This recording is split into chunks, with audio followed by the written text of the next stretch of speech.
The evening mist rises slowly from the low-lying levels of Wessex, draping the ancient landscape in a quiet, unbroken blanket of grey. Across the rolling chalk downs and the vast, untamed stretches of the southern forests, a profound stillness settles over the earth. It is an era of long shadows where the natural world dictates the rhythm of human life, and the changing of the seasons brings both the promise of harvest and the heavy weight of uncertainty. In the late 9th century, the air carries a persistent chill, a subtle reminder of the vast, cold northern seas that lie beyond the coastal cliffs. Here, in the heart of the kingdom, the villages are small, intimate clusters of timber and thatch, nestled into the gentle folds of the valleys, where the soil is rich and the streams run clear. As the daylight fades into a soft amber twilight, the wood smoke from simple hearths drifts upward, curling languidly through the branches of ancient oak trees that have stood sentinel for centuries. The land seems to breathe a collective sigh, suspended in a moment of fragile tranquility. Yet beneath this serene surface lies a deep, unspoken anxiety. For many years, the traditional rhythms of agricultural life have been disrupted by an unpredictable and relentless presence from across the water. The horizon, once a source of predictable weather and seasonal change, has become a space of watchful apprehension. The people of the land, closely attuned to the rustle of the leaves and the flight of birds, listen intently to the quiet rustling of the wind, wondering what the morning tide might bring to their shores. In the royal ville where the young King Alfred sits in quiet contemplation, the atmosphere is heavy with the burden of statehood. The chambers are modest, constructed from heavy timber beams that bear the marks of the adze, illuminated only by the flickering, warm glow of tallow candles and the steady pulse of a central hearth. The light dances across the rough-hewn walls, casting long, shifting shadows that seem to mirror the complex thoughts of the monarch.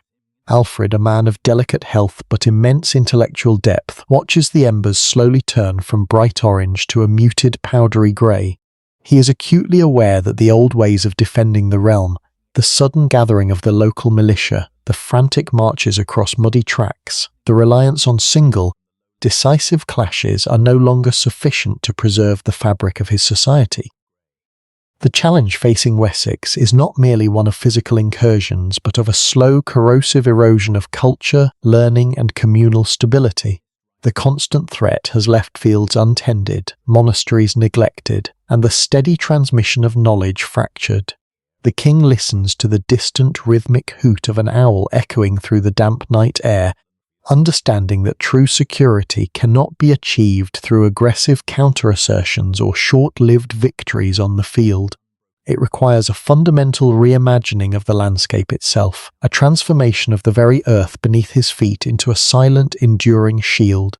His mind wanders through the geography of his kingdom, mapping the rivers, the ancient Roman roads reclaimed by grass, and the isolated settlements that depend entirely on his vision for their survival. The silence of the night deepens, wrapping the timber halls and the sleeping fields in a profound, protective isolation. Outside, the dew begins to form on the long blades of meadow grass, catching the faint glint of the rising moon. The world is waiting, poised between an old age that is crumbling and a new structure that has yet to be built. It is in this quiet, reflective space, far removed from the clamour of conflict, that the architecture of peace begins to take shape in the mind of the king. A strategy born not of anger or haste, but of patience, meticulous planning, and a deep reverence for the preservation of his people's way of life. The journey ahead is long, etched into the very soil of the kingdom, waiting for the first spade to turn the earth.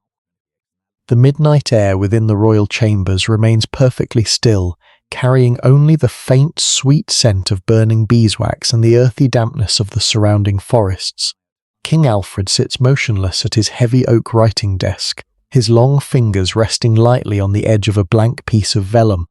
From his youth, Alfred was never destined for the crown. He was the youngest of many brothers, a child left to find solace in the quiet corners of the church and the rhythmic beauty of ancient poems. His mind was shaped not by the training grounds of the warrior, but by the orderly world of scripts, philosophy, and the profound wisdom of the past. This deep intellect, however, resides in a physical frame that is fragile, frequently besieged by a chronic, mysterious ailment that brings sudden, exhausting pain in the quietest hours of the night. Yet it is precisely within this fragility that his unique strength is forged. Alfred understands that physical might is transient, a flame that flickers and dies with the passing of seasons, while the strength of a structured mind can endure for generations. The illness forces him into long periods of absolute stillness, times when he cannot move, but when his thoughts can traverse the entire geography of Wessex. By the dim, golden light of the candle, he contemplates the true nature of a Christian king's responsibility. To Alfred, leadership is not an exercise in personal glory or the assertion of dominant power. It is a sacred stewardship, a heavy, invisible cloak woven from the needs, the safety, and the spiritual well-being of every soul under his rule. He listens to the wind brushing against the small, horn-panelled windows of his hall, a soft scraping sound that underscores the vulnerability of human creations against the vast forces of the world. The kingdom he inherited is fractured, its borders porous, its people exhausted by decades of sudden alarms and broken treaties. Alfred realizes that the traditional nobility, accustomed to the old ways of local independence, cannot see the broader picture. They view the current crisis as a series of isolated storms to be weathered, rather than a permanent change in the climate of their world. The king, with his deep sense of history, recognizes that to survive, the very nature of Anglo-Saxon society must evolve from a collection of loosely bound tribal territories into a single, cohesive, and deeply rooted commonwealth. This realization brings a profound psychological isolation. To think decades ahead while people clamor for immediate short-term solutions requires a rare form of patient endurance.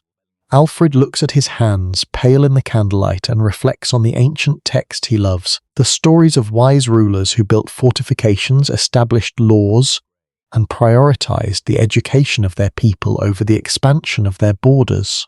He understands that true peace is not merely the absence of active hostility, it is a positive state of order, justice, and spiritual clarity. If the minds of his people are left dark, if they lose their language, their laws, and their connection to the divine order, then the kingdom will fall from within, long before any external force reaches its gates. The candle gutters slightly as a tiny draught slips through a gap in the timber wall, causing the shadows to stretch and lean across the floorboards. Alfred does not move. He welcomes the cool air on his forehead, using the moment of physical clarity to solidify his vision. The defence of Wessex must become a holy labour, an undertaking that unites the peasant with the spade, the noble with the shield, and the monk with the pen.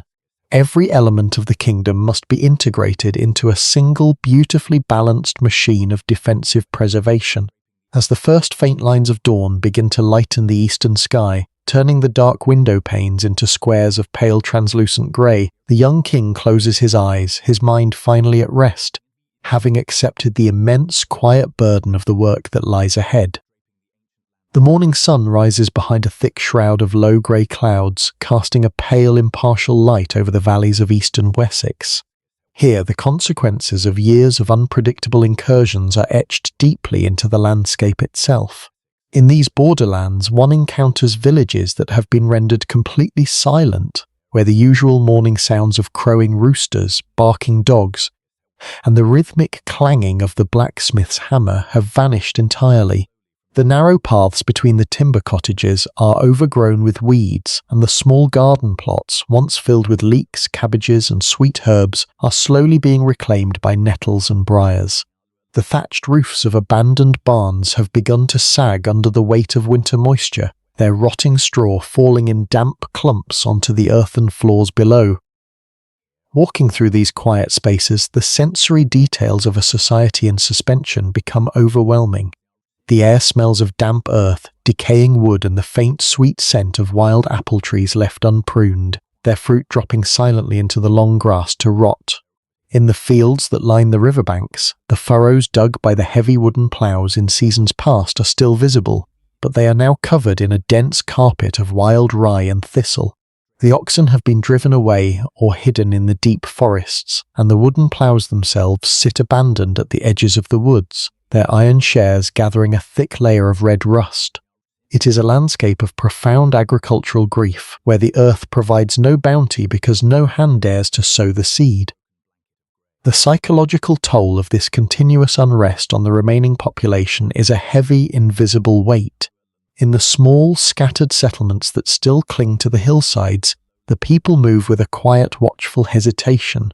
Every sudden sound, the distant cracking of a dry branch in the forest, the sudden frantic rising of a flock of crows from the wetlands, or the deep, resonant lowing of a stray cow, causes men and women to pause in their work, their eyes instantly turning toward the horizon. The rhythms of family life have been fractured. Children grow up in a world where the concept of a secure tomorrow does not exist, and elders look upon the ruined landscape with a quiet sorrow, remembering the decades of stability that characterized their own youth. King Alfred, travelling through these afflicted districts with a small, quiet retinue, absorbs these sights with a heavy heart. He does not see these ruined villages as mere tactical losses, but as a profound failure of the traditional system of protection.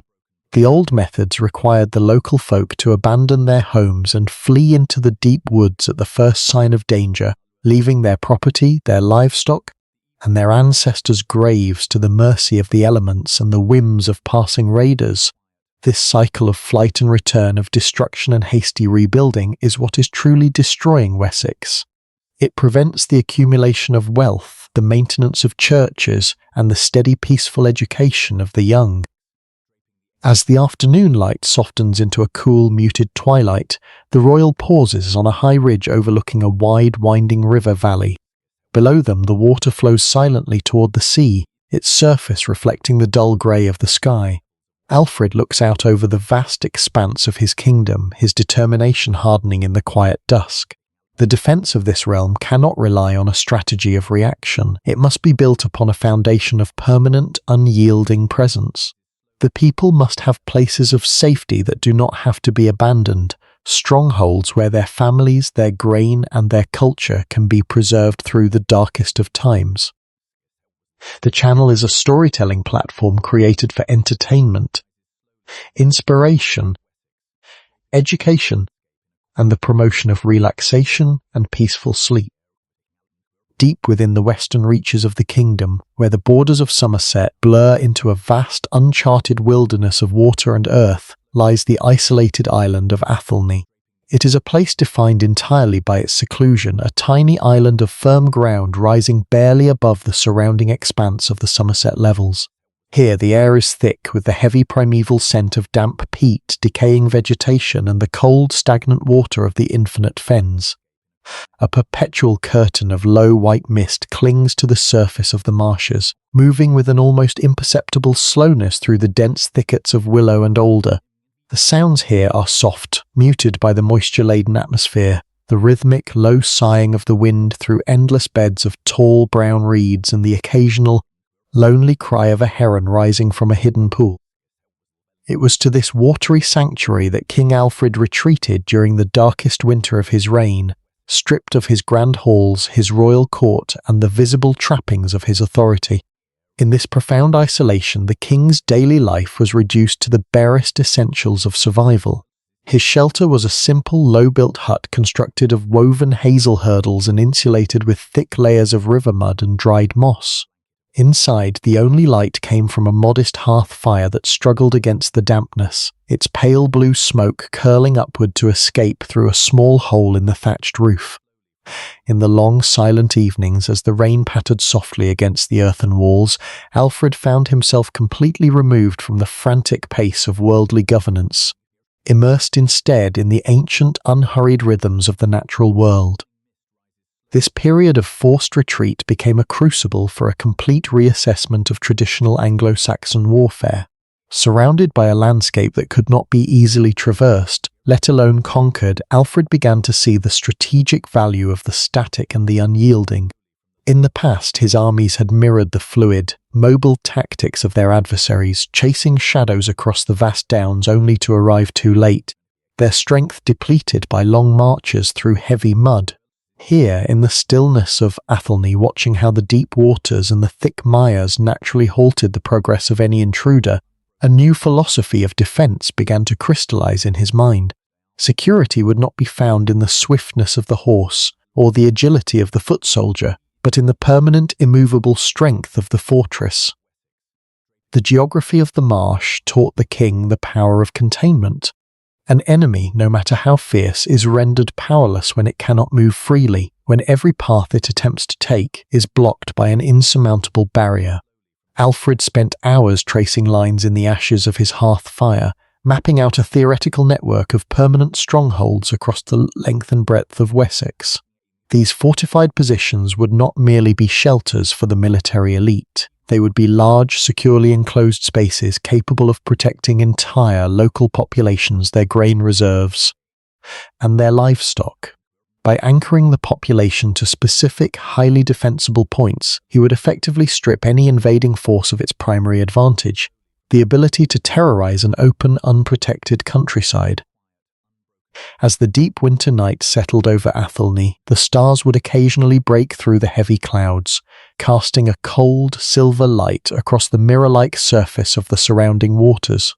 The island felt completely cut off from the rest of the world, a solitary vessel of hope floating in an ocean of uncertainty. Yet within that small, mud-walled hut, the future of the English landscape was being quietly redrawn. The lessons of the swamp, the strength of the hidden barrier, the power of patience, and the necessity of structural endurance were about to be translated into stone, timber, and earth on a scale the kingdom had never before witnessed. The transition from late winter to early spring in the Somerset levels brings no sudden change, but rather a slow, almost imperceptible shifting of the elements. The great wilderness of mud, water, and fog remains a dominant, silent presence, wrapping the landscape in an unyielding embrace. In this waterlogged world, the mud is not merely an inconvenience, it is a profound physical force, a thick, dark clay that lacks boots and cartwheels, slowing every movement to a majestic, deliberate crawl. The water, cold and tea-coloured from the surrounding peat, fills every ditch, hollow and depression, creating an intricate, ever-shifting labyrinth where a single misstep can swallow a traveller entirely. Above it all, the heavy river fog rolls in from the Bristol Channel, a thick white wool that obliterates landmarks and turns the midday sun into a faint, pale disk. To an invading army accustomed to rapid, sweeping maneuvers across dry, open territory, this geography of isolation was an insurmountable adversary. It was an environment where numbers, momentum, and ferocious intent mattered little against the silent, passive resistance of the earth. King Alfred, watching from his small island stronghold, recognized that this hostile landscape was, in truth, his most loyal and effective protector. The fog hid his movements, the deep mud guarded his flanks, and the treacherous waters acted as an invisible moat that required no maintenance or manning. He began to appreciate the profound strategic value of structural boundaries, how the simple presence of a physical barrier could alter human behavior, control movement, and neutralize aggression without a single drop of blood being spilled.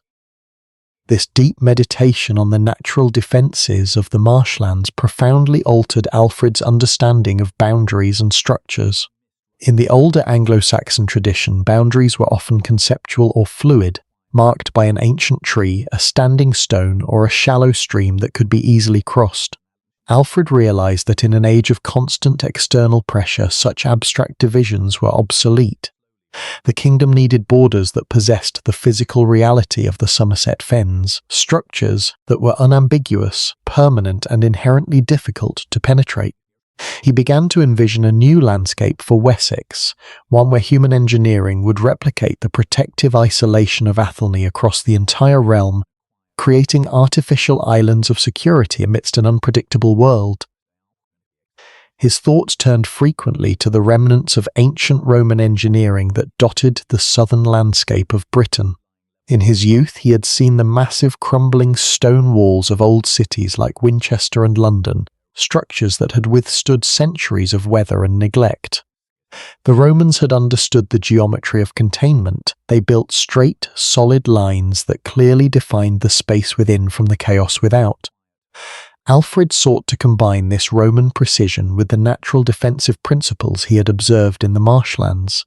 A boundary should not merely be a line on a map or a legal description in a royal charter. It must be a physical entity composed of earth, wood, and deep ditches, a tangible manifestation of the king's law and protection.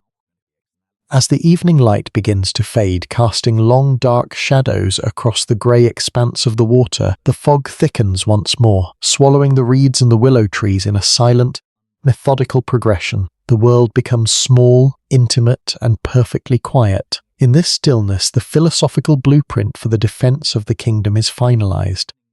The lessons of the mud and the water, the realisation that security is found in structure, and that peace can be engineered through the careful manipulation of space, are ready to be brought out of the wilderness. The king prepares to leave his marshland sanctuary, carrying with him a vision that will permanently reshape the soil and the society of Wessex. With the arrival of late spring, the royal court emerges from the damp isolation of the western fens, carrying a new and revolutionary understanding of governance and survival. King Alfred returns to the heartlands of Wessex with a blueprint for defence that marks a complete departure from the military traditions of his ancestors. He visualises a kingdom transformed into an interconnected matrix of permanent fortified townships, a system known in the Old English tongue as the burghs. No longer would the realm rely on the desperate, exhausting race of a mobile army attempting to catch a shadow-like enemy. Instead, the land itself would be divided into carefully calculated districts, each anchored by a communal stronghold that would remain occupied, provisioned, and vigilant through every season of the year. To design these fortresses, Alfred turns his intellectual curiosity toward the weathered, moss-covered remnants of the Roman past that lie scattered across the southern landscape. In the silent ruins of abandoned towns where the great stone walls still cut clean lines through the encroaching forests and wild meadows, the king finds his inspiration. He studies the ancient geometry of Roman engineering, the precise right-angled street layouts, the deep perimeter ditches, and the thick, mortar-bound stone walls that had once secured a global empire. Though the knowledge of making Roman concrete has been lost to time, Alfred recognizes that the underlying principles of spatial organization, clear sightlines, and defensive containment remain completely valid. The strategy relies entirely on an intricate mathematical understanding of space and distance. Alfred and his closest counsellors spend long, quiet evenings examining the geography of Wessex, measuring the distances between major river valleys, ancient trackways, and coastal estuaries. The burghs are not to be placed randomly or left to the whim of local lords. They are spaced with deliberate precision, ensuring that no village or agricultural settlement is more than 20 miles, or roughly a single day's march, from a place of absolute safety. This means that at the first sign of an approaching threat, the inhabitants of the open countryside can gather their families, their seed grain, and their small belongings, and walk safely into the gates of the nearest burgh before nightfall. This conceptual shift transforms the fortress from a purely military outpost into a vital engine of social and cultural continuity. By creating these permanent safe zones, Alfred ensures that the foundational activities of civilization, the trading of goods, the administration of justice, the practicing of crafts, and the worship of God, can continue without interruption even during times of widespread regional unrest. The burgh is designed to be a living, breathing community, a microcosm of the kingdom itself, walled off from the chaos of the outside world. It is a physical manifestation of the social contract between the Christian monarch and his subjects. The people provide the labour and the loyalty, and the king provides the unyielding architecture of protection. As the twilight settles over the royal estate, the oil lamps are lit, casting a warm, steady glow over the rough parchment maps spread across the king's table. The scratched ink lines represent a new future for the land, a network of 31 fortified towns that will soon rise from the earth like a line of silent sentinels. The transition from abstract theory to physical reality is about to begin, requiring an unprecedented mobilization of human effort and a complete reorganization of Anglo-Saxon society. The spade, the axe, and the line level are about to become the primary weapons in the preservation of the realm. All stories presented on this channel are global historical tales, gently curated and narrated based on themes such as the rise and fall of nations, human cultures, and extraordinary journeys through time. Across the rolling hills and river valleys of Wessex, a vast quiet mobilization begins as the heat of midsummer settles over the land. In accordance with the king's detailed decrees, thousands of men, labourers, carters and freemen from the surrounding hundreds gather at the designated sites chosen for the new burghs. The air at these locations, once filled only with the gentle sounds of whispering grass and the singing of skylarks, is now alive with the steady rhythmic music of human labour. There is no haste in these movements, but rather a slow, methodical determination. The work begins at the outer perimeter, where surveyors use long flaxen cords and simple wooden plumb bobs to mark out the sweeping lines of the defensive circuits, tracing the exact path where the earth will be broken. The first and most critical task is the clearing of the land, a process that requires clearing away centuries of natural growth to create clear lines of sight. Axes bite rhythmically into the trunks of ancient hawthorns and dense bramble thickets, the sharp green scent of crushed leaves and sap rising into the warm morning air. Once the ground is bare, the true labour of the spade begins. The workmen use iron-shod wooden spades to cut into the heavy turf, peeling back the thick layers of green grass and black topsoil to reveal the pale, chalky flint or deep brown clay that lies beneath. This earth is not merely moved, it is carefully redistributed according to precise engineering design, transforming the flat topology into a formidable obstacle. The geometry of the outer defences relies on a massive two-part system, a deep, wide ditch running parallel to a high, steep bank of earth. As the diggers descend deeper into the trench, shovel by shovel, the excavated soil is thrown backward and upward, forming a continuous rampart along the inner lip of the ditch. The physical effort is monumental, yet it proceeds with the steady, unhurried cadence of a seasonal harvest. Men work in small, coordinated teams, their movements synchronized by years of shared labor in the agricultural fields. The sound of wood scraping against stone, the soft thud of earth falling onto the growing bank, and the low, murmuring conversations of the workers blend into a peaceful, industrious symphony that drifts across the countryside. As the weeks progress, the sheer scale of the transformation becomes visible from miles away. The deep ditches, sometimes measuring up to 12 feet across and several yards deep, cut clean dark ribbons through the landscape, while the matching ramparts rise like artificial ridges, their fresh, raw earth catching the bright summer sun. These earthworks are designed to use gravity as a silent ally. An intruder attempting to reach the settlement would first have to descend into the shadow of the steep trench, and then scramble upward against loose, crumbling soil while completely exposed to the watchers above. Alfred's design turns the very dirt of Wessex into an active participant in its own defence, a permanent barrier that requires no weapons to discourage approach. When the afternoon sun begins to sink lower in the sky, casting long, cool shadows across the newly turned earth, the workmen gradually slow their pace, cleaning their tools with handfuls of dry grass and wiping the sweat from their brows. Cooking fires are lit in the temporary camps nearby, their thin blue smoke drifting over the raw ramparts as the evening air cools. The workers sit together on the newly shaped banks, looking down into the deep, neat trenches they have carved into their native soil. There is a quiet sense of ownership in this labour. The earth they are shifting is the very land that feeds their children, and with every spadeful of dirt they move, they are anchoring their lives more deeply into a secure and predictable future. As the golden heat of summer transitions into the crisp, cool mornings of early autumn, the focus of the construction shifts from the breaking of the earth to the shaping of wood. Deep within the royal forests, where the canopy is dense and the air smells of moss, damp bark and fallen leaves, the great oak trees are carefully selected for the next phase of the burg defences. These oaks, having grown slowly over many decades, possess a dense, interlocking grain that provides immense structural strength and resistance to decay. The woodsmen work with a quiet reverence, their sharp iron axes striking the ancient trunks with a slow, steady rhythm that echoes through the quiet glades like the ticking of a colossal clock, sending pale chips of wood flying into the soft fern beds below. Once an oak falls, it is met by the skilled hands of the carpenters, who use long, broad-headed broadaxes to square the logs, splitting the round timber into massive, straight-sided posts. This process of hand-hewing requires a precise eye and a deliberate cadence. The wood must be worked while it is still green and supple, before the sun dries it into a stone-like hardness.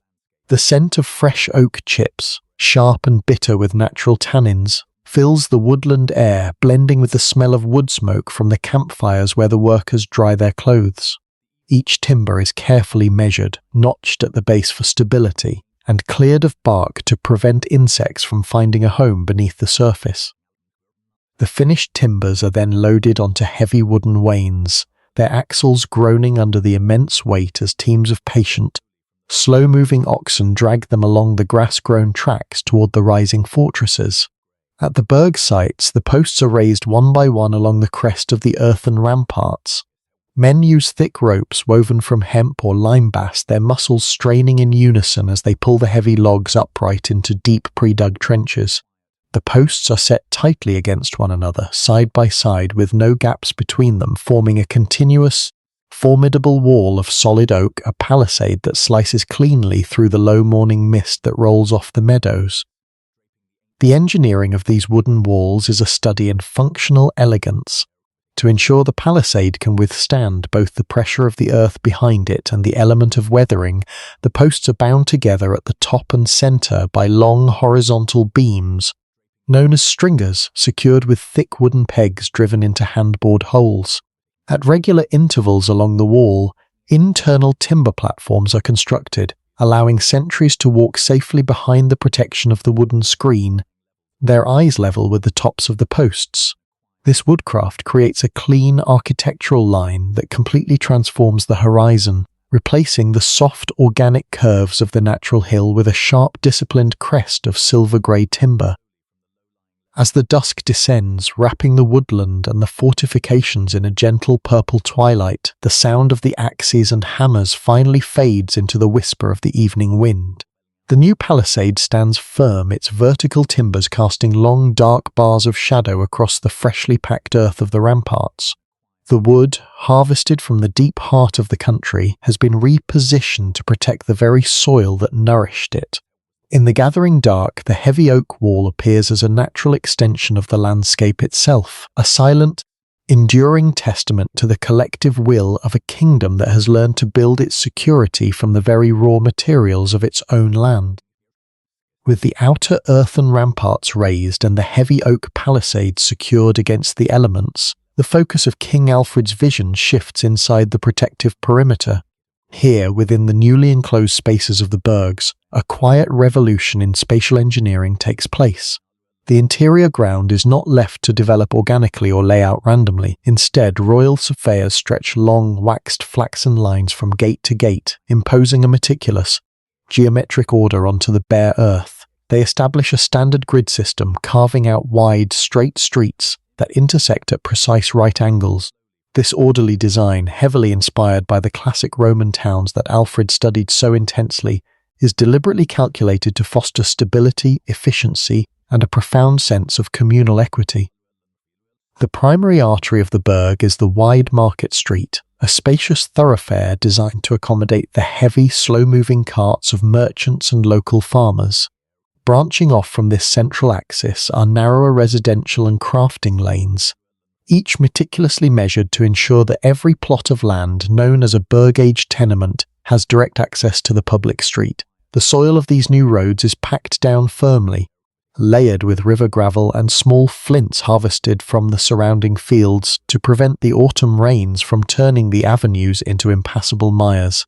This structured layout does more than simply facilitate movement. It provides a visual and psychological framework of order, reassuring the inhabitants that they are entering a space governed by law, foresight, and permanent design. Along these gravel lanes, the sounds of civilian stability begin to return to the kingdom step by quiet step. The rhythmic tapping of the cobbler's awl, the soft whir of the weaver's wooden shuttle, and the steady, low murmur of bartering over sacks of grain replace the quiet dread that had previously hung over the unprotected countryside. Simple, sturdy houses constructed of wattle and daub rise along the street fronts, their small timber-framed windows facing out onto the orderly grid. Each plot contains space for a small dwelling, a small kitchen garden for leeks and herbs, and a secure storage shed for winter provisions. For the first time in a generation, a craftsman can arrange his tools, or a merchant can store his woolens without the constant, draining fear that the fruits of his labour will be lost to a sudden midnight alarm. At the centre of this urban grid where the main streets cross, a plot of land is invariably set aside for the construction of a small neat church built from local timber or salvaged Roman stone. The church stands as the spiritual heart of the burg, its modest bell tower rising just above the thatched roofs of the houses. The slow, deep tolling of the bell marks the canonical hours of the day, weaving a comforting, predictable rhythm into the fabric of daily life. It reminds the residents that their physical safety is inextricably linked to a higher, divine order, and that the walls around them exist to protect not just their bodies and goods, but their faith, their language, and their sacred traditions.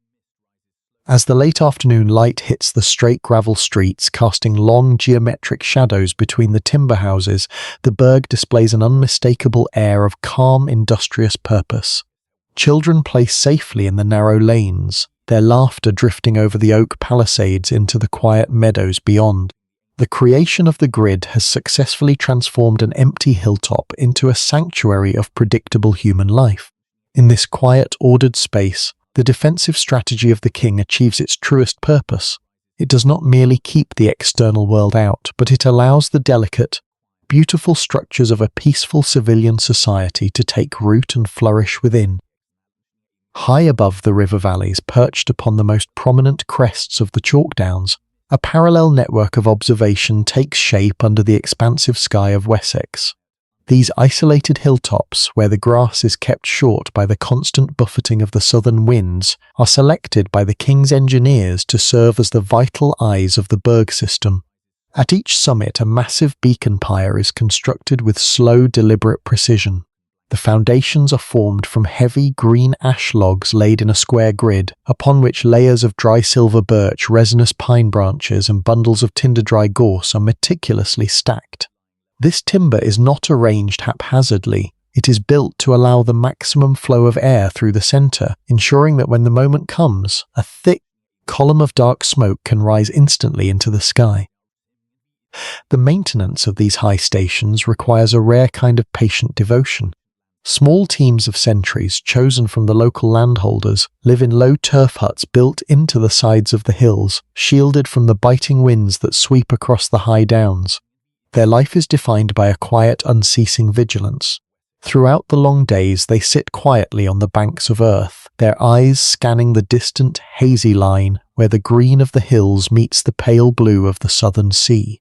They track the slow movement of shadows across the valleys, the flight patterns of migrating waterfowl, and the tiny plumes of dust raised by peaceful travellers along the ancient ridgeways. Every detail of the landscape is known to them, memorized so perfectly that the slightest deviation in the natural pattern would be noticed in an instant. When the sun sinks below the western horizon, the world shifts into a deep, velvety blue, and the true gravity of the century's task deepens. Under the cold, brilliant light of the autumn stars, the beacon fires wait in absolute stillness, their dark silhouettes cutting sharp shapes against the night sky. The watchers take turns standing beside the cold wood, wrapped in thick wool cloaks to keep out the frost that begins to whiten the grass around their feet. They look out across the sleeping kingdom, where the distant, hidden burgs are marked only by the absence of light. In this profound midnight isolation, the sentries are hyper-aware that the safety of thousands of families sleeping in the valleys below rests entirely upon their ability to spot a single flare of unexpected light on the far horizon. This early warning system creates an invisible, instantaneous thread of communication that binds the entire kingdom together. If a threat is spotted at the coast, the nearest beacon is lit, its flame slicing through the darkness like a brilliant star. Within moments, the watchers on the next hill, miles inland, see the distant spark and touch their own torches to the dry pine. In a chain of silent, leaping fires, the message travels across 30 miles of wilderness, in less time than it takes a horse to be saddled. The system removes the element of surprise entirely, allowing the burghs to close their heavy oak gates and the local farmers to seek refuge long before an intruder can reach the outer ditches. As the early morning light begins to tint the eastern sky with soft shades of lavender and rose, the sentries blow softly on their small cooking hearths, warming their hands around simple clay cups of herbal broth. The great beacon pyre beside them remains unlit, its dry wood catching the first golden rays of the new day. The night has passed in perfect peace, the silent network of the downs having done its duty simply by standing ready in the dark.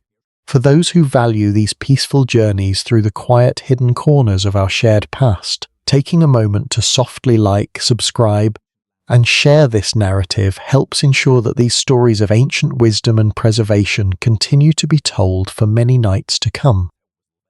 The morning sun gently illuminates the ancient city of Winchester, the royal heart of Wessex, casting a warm golden glow over a landscape completely transformed by the king's architectural vision. Historically an open, sprawling settlement built amidst the crumbling, moss-grown ruins of the Roman town of Ventibelgarum, Winchester has been systematically reimagined. Under King Alfred's direct supervision, the old fragmented Roman walls have been repaired, their missing flint and limestone blocks replaced with fresh hand-quarried stone bound by thick, grey mortar. The city is no longer a vulnerable collection of timber halls exposed to the whims of fortune. It has become a grand, secure bastion of royal administration, where the stone ramparts mirror the unyielding resolve of the West Saxon state. Within these formidable walls, the interior layout follows the strict right-angled geometry of the new burgh grid with absolute precision. The main street, or high street, cuts a broad, clean swath from the west gate to the east gate, its surface meticulously paved with layers of packed river gravel and dark flints. Branching out from this central avenue is a series of narrower lanes, each laid out at perfect right angles, dividing the city into orderly blocks of residential and administrative plots. This deliberate design ensures that even if an emergency were to occur, people and equipment could move from the centre to any point on the perimeter walls without a single moment of confusion or delay. The architecture itself enforces a sense of calm, predictable discipline across the entire urban population. Along these structured streets, the daily rhythm of the royal administration proceeds with a slow, reassuring regularity. In the grand timber hall of the palace, clerks and reeves sit at long oak tables, their quills scratching softly on thick sheepskin parchment as they record tax assessments, land grants, and the details of the burgle defences. The air inside smells of rich ink, old vellum, and the clean sharp scent of rushes strewn across the floorboards. Here, the governance of the realm is transformed from a system of personal sporadic decrees into a permanent institutional science. Every hide of land in the surrounding shires is accounted for, its obligations to the maintenance of the city walls clearly defined and preserved in the royal archives. This structural security has allowed the cultural life of the capital to flourish in ways that were previously impossible. Near the royal hall, the scriptorium of the old minster operates in profound meditative silence, its windows catching the soft afternoon light. Monks bend over their desks, carefully preserving ancient spiritual and philosophical texts that had been rescued from ruined monasteries along the coast.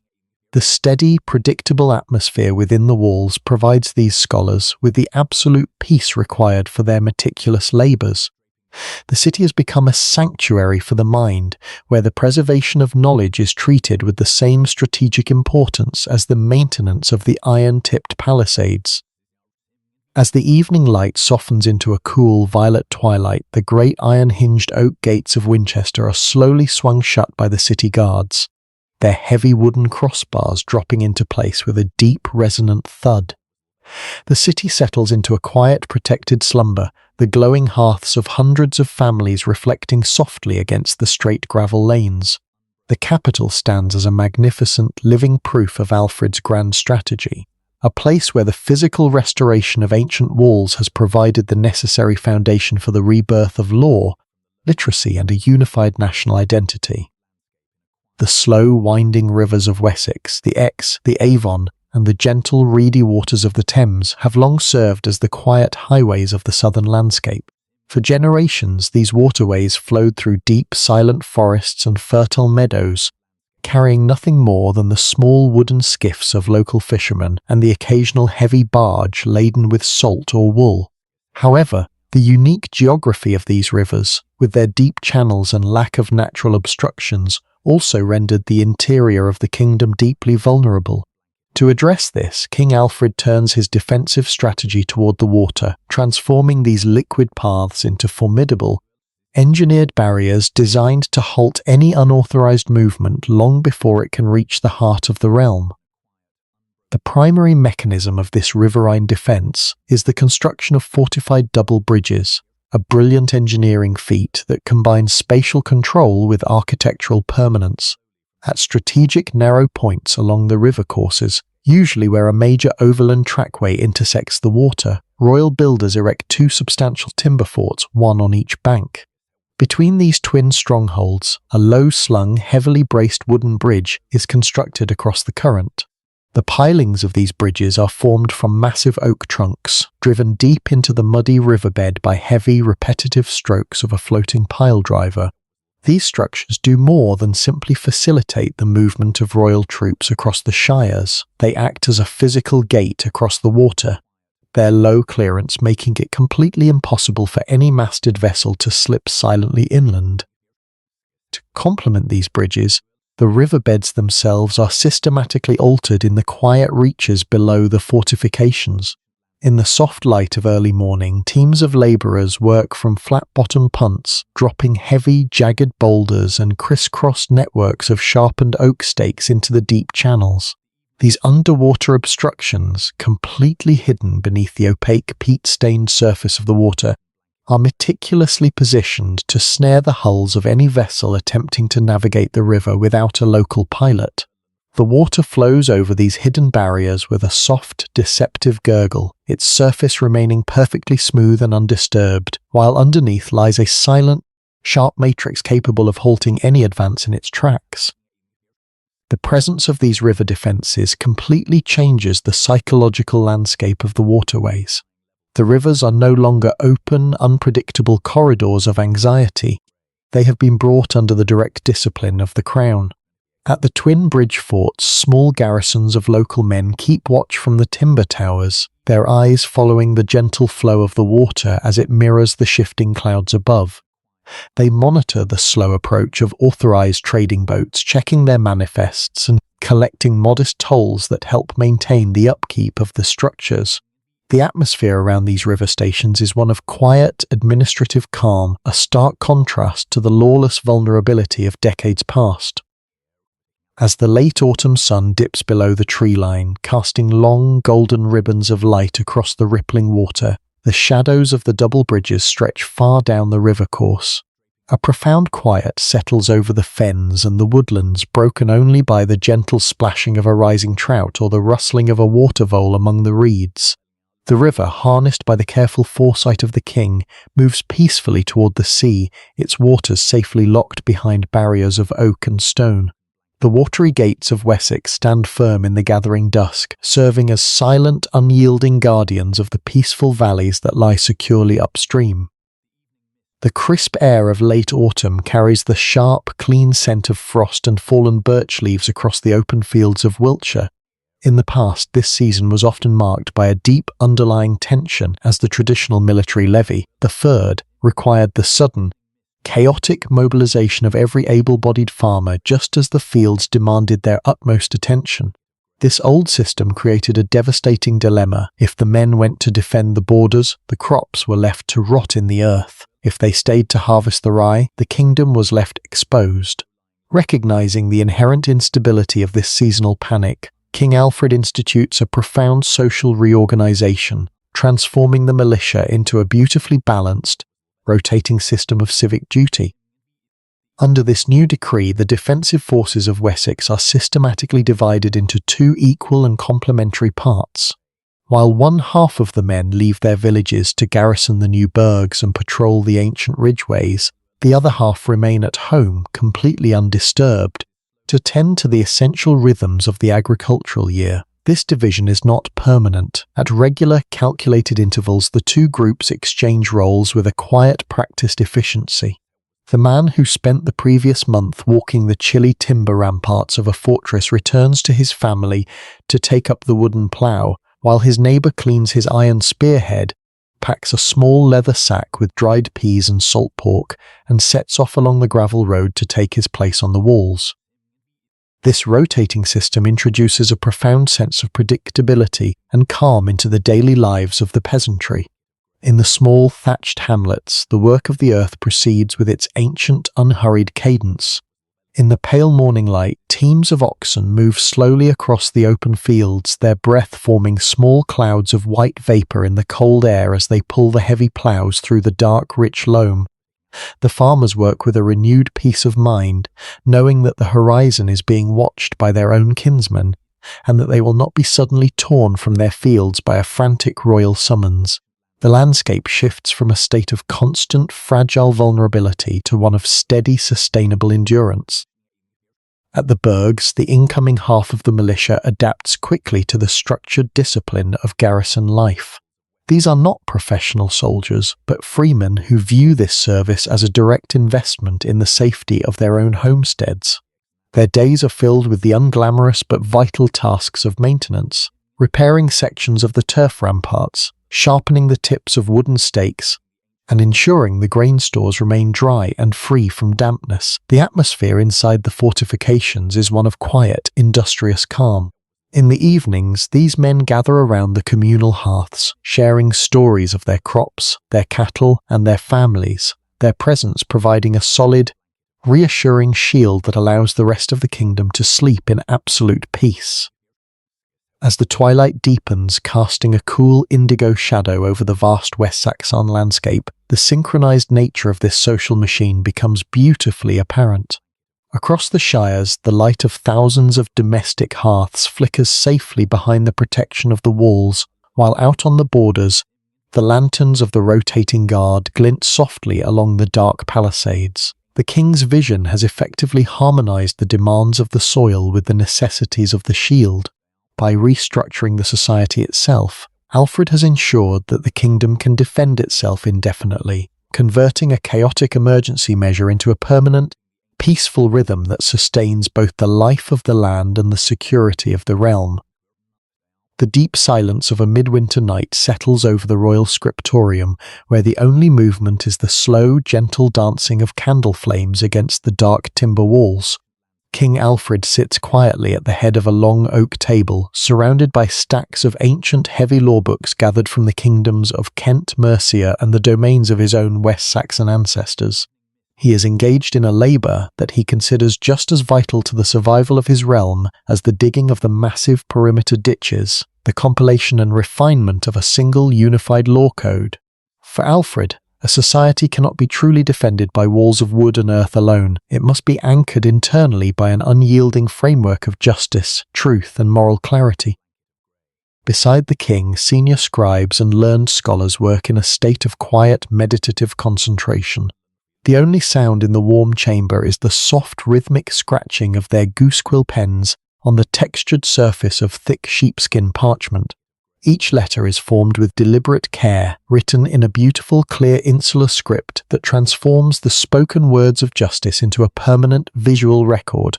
The ink, made from iron galls and gum arabic, catches the golden light of the candles as it dries slowly on the page. In this space, the law ceases to be a collection of fluid, arbitrary traditions remembered only by a few elders. It becomes a tangible, enduring monument that applies equally to the highest noble and the humblest freeman. In creating this legal monument, Alfred does not invent new rules out of a desire for personal innovation. Instead, he acts as a meticulous curator of the past, examining the ancient codes of King Ine and King Ethelbert with a deeply critical and philosophical eye. He selects those laws that promote harmony, equity, and the peaceful resolution of conflicts, while quietly setting aside those that are contradictory or overly punitive. He prefaces his entire code with a translation of the Mosaic Law, establishing a direct sacred connection between the daily governance of Wessex and the eternal divine order of the universe. To Alfred, the law is a divine gift designed to restrain human passion and create a quiet, predictable space where civilization can exist. This focus on written justice introduces a profound sense of psychological security across the shires. In the open marketplaces of the burghs, copies of the King's Law Book, the Dombock, are kept under the protection of the local royal reeves. If a dispute arises over the boundaries of a field, the weight of a silver coin, or the sale of a herd of cattle, the parties involved do not turn to sudden violence or local blood feuds. Instead, they stand quietly before the magistrate as the heavy parchment pages are slowly turned, and the written word of the king provides an impartial, peaceful resolution. The law acts as an invisible shield wall containing social friction and preventing the internal collapse of the community during times of external stress. As the midnight hour passes, the candles burn low, their melting wax forming small, pale pools on the dark wood of the table. Alfred picks up a freshly written folio, holding it close to the light to read the elegant Old English script. The words speak of fairness, the protection of widows, the sanctity of oaths, and the absolute duty of the king to judge with mercy and truth.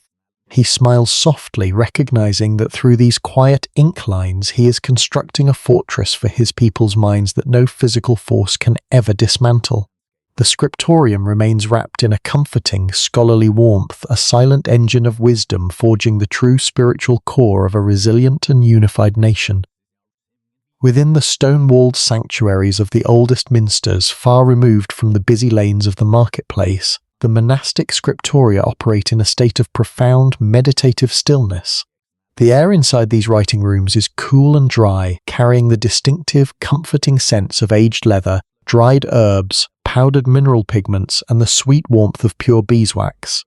Large, deep-set stone windows are positioned high along the walls, designed to catch every precious ray of the pale winter sun and channel it directly onto the sloping surfaces of the wooden writing desks.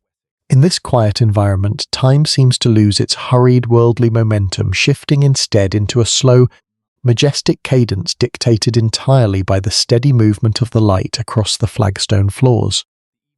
Here, a dedicated brotherhood of scribes bends over their work, their figures wrapped in heavy, dark wool habits that shield them from the ambient chill of the stone scriptorium. Their movements are characterized by an extraordinary practiced patience. Each scribe holds a slender goosequill in his right hand and a small, curved penknife in his left, using the knife to hold the stiff sheepskin parchment perfectly flat against the desk.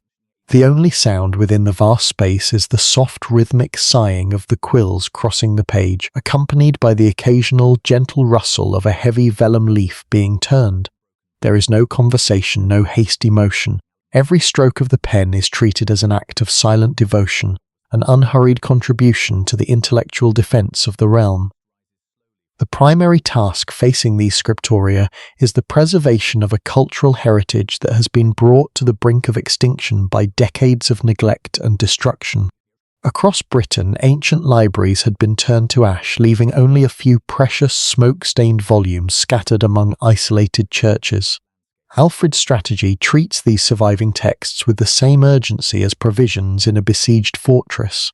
Scribes carefully brush away the dust of years, smooth out the crinkled edges of neglected parchments, and begin the slow work of making clean, durable copies. They transcribe works of philosophy, ancient history, and spiritual guidance, ensuring that the fragile threads of human wisdom are not snapped by the chaotic disruptions of their age. These physical acts of copying are performed with a deep reverence for visual clarity and permanence. The inks are mixed slowly by hand, grinding black carbon with rich tree resins to create a deep, lustrous fluid that bites permanently into the surface of the vellum. For special texts, artists introduce delicate illumination along the margins, applying ground lapis lazuli for brilliant blues and thin leaf gold that catches the shifting light of the candles as the afternoon fades. These beautiful details are not mere decorations. They are visual manifestations of the intrinsic value placed on the knowledge contained within the words, a declaration that even in a dark and uncertain world, beauty, truth, and order will be meticulously maintained. As the dusk slowly thickens, turning the high windows into dark panels of deep violet, the scribes one by one lay down their quills and close their horn inkwells. They blow gently across the fresh lines of script, ensuring the heavy ink is dry before stacking the finished folios in stout oak chests lined with linen. The scriptorium falls into a deep, peaceful darkness, illuminated only by the faint red glow of a single hanging oil lamp. The silence that fills the room is not empty. It is a rich, living quiet, charged with the preserved thoughts of saints, philosophers, and kings. Within these safe stone walls, the intellectual heart of the nation continues to beat with a steady, unhurried rhythm, entirely secure against the passing storms of the world outside. The midwinter frost clings thick and silver to the exterior timber beams of the royal manor, but inside the private library of the king, a steady hearth fire maintains a deep, comforting warmth. King Alfred sits alone in the quietest hours before dawn, a heavy leather-bound volume of Latin philosophy propped open on a wooden reading stand before him. For many years, a profound and troubling realization has occupied his thoughts. A kingdom cannot be sustained by the sword or the shield wall alone. In his view, a nation that forgets its history, abandons its language, and loses its connection to the great currents of human wisdom is already conquered from within, long before any physical adversary reaches its borders. Alfred reflects with a quiet sadness on how the widespread decline of literacy has locked away the greatest treasures of human thought. The ancient books remain on the shelves of the minsters, but they are written in Latin, a language that few among his contemporary nobles, reeves, or even priests can still read with true comprehension. To bridge this vast gulf, the king embarks on an extraordinary personal and intellectual undertaking. He resolves to translate the most essential books, those he considers most needful for all men to know, out of the elite Latin tongue and into the common vernacular of Old English, the language spoken by the farmer at the plough and the sentry on the wall. This process of translation is a slow, deeply meditative labour of love and statecraft. Alfred is assisted by a small, close-knit circle of scholars whom he has gathered from across Britain and Europe, yet he personally guides the interpretation of every single paragraph. Sitting by the soft golden light of the candle, he wrestles with the complex, abstract vocabulary of philosophers like Boethius and St. Augustine, seeking to fit their grand ideas into the poetic, earth-bound cadences of the Anglo-Saxon tongue. When a literal word-for-word translation fails to capture the true essence of a passage, Alfred expands the text, adding his own commentary, simple metaphors drawn from the natural world, and philosophical asides that reflect his deep understanding of the human condition. Through this monumental work, books like The Pastoral Care and The Consolation of Philosophy are transformed into accessible manuals for the spiritual and intellectual renewal of his people. The king's translations do not merely convey information, they establish a profound sense of cultural dignity and shared identity. By recording these universal truths in the native speech of Wessex, Alfred elevates the language of his ancestors into a vehicle for high philosophy and law. He creates a permanent intellectual fortress, providing his subjects with a shared vocabulary of justice, resilience, and wisdom that strengthens their collective resolve far more effectively than the highest earthworks or the thickest timber palisades. As the morning star begins to fade into the soft lavender light of a winter dawn, Alfred dips his goose quill into the dark inkwell one final time for the night, writing out a beautiful, flowing sentence concerning the true nature of wisdom and kingly duty. The ink dries slowly on the sheepskin page, catching the first pale rays of sunlight that filter through the horn-paned windows. The king lays down his pen and stretches his tired fingers, looking out over the quiet, snowy fields of his estate. He has spent the night fighting a quiet battle against ignorance and decay, and in the drying lines of the Old English script before him, he sees the enduring foundation of a wise, peaceful, and truly resilient civilization. Within the quiet sanctuary of the king's private library, where the passage of the winter night is marked only by the slow shifting of the stars across the dark sky, stands a testament to Alfred's meticulous nature, the candle clock. In an era when time is often measured fluidly by the unpredictable movement of shadows on a sundial or the shifting positions of the constellations, the king seeks an absolute unyielding consistency. He understands that to govern a kingdom effectively, to coordinate the rotation of the militia, and to ensure the steady progress of translations, time itself must be brought under an orderly discipline. It must become a reliable, measurable resource, independent of the changing seasons and the caprices of the weather. The device is deceptively simple, yet it represents a masterpiece of early medieval precision. Alfred's craftspeople create specialized candles from fine filtered tallow, each poured to an exact weight of 12 pennyweights and a length of precisely 12 inches. Every individual candle is meticulously scored with 12 horizontal rings, carved into the pale wax at perfectly equal intervals. When ignited, one of these candles burns steadily from one notch to the next in exactly 20 minutes, meaning that a single candle tracks the passage of 4 hours of human life. 6 of these candles, burned sequentially through the dark hours, provide a flawless, unchanging measure of an entire 24-hour cycle, allowing the king to divide his days into equal portions of prayer, study, and the governance of the realm. However, the naturally drafty architecture of a 9th century timber hall poses a significant challenge to this mechanical consistency. Tiny currents of air slipping through the minute cracks in the wooden walls or beneath the heavy oak doors cause the open flames to flicker, gutter, and burn unevenly, melting the wax too quickly and distorting the accuracy of the measurements. To protect the integrity of the timekeeper, Alfred designs an elegant protective housing. He commissions carpenters and hornsmiths to construct a slender hexagonal lantern frame from fine oak wood. The sides of this lantern are panelled not with rare glass, but with thin sheets of ox horn, scraped down with incredible patience until they are translucent and white as a summer cloud. This protective lantern transforms the guttering flame into a steady, secure beacon of order.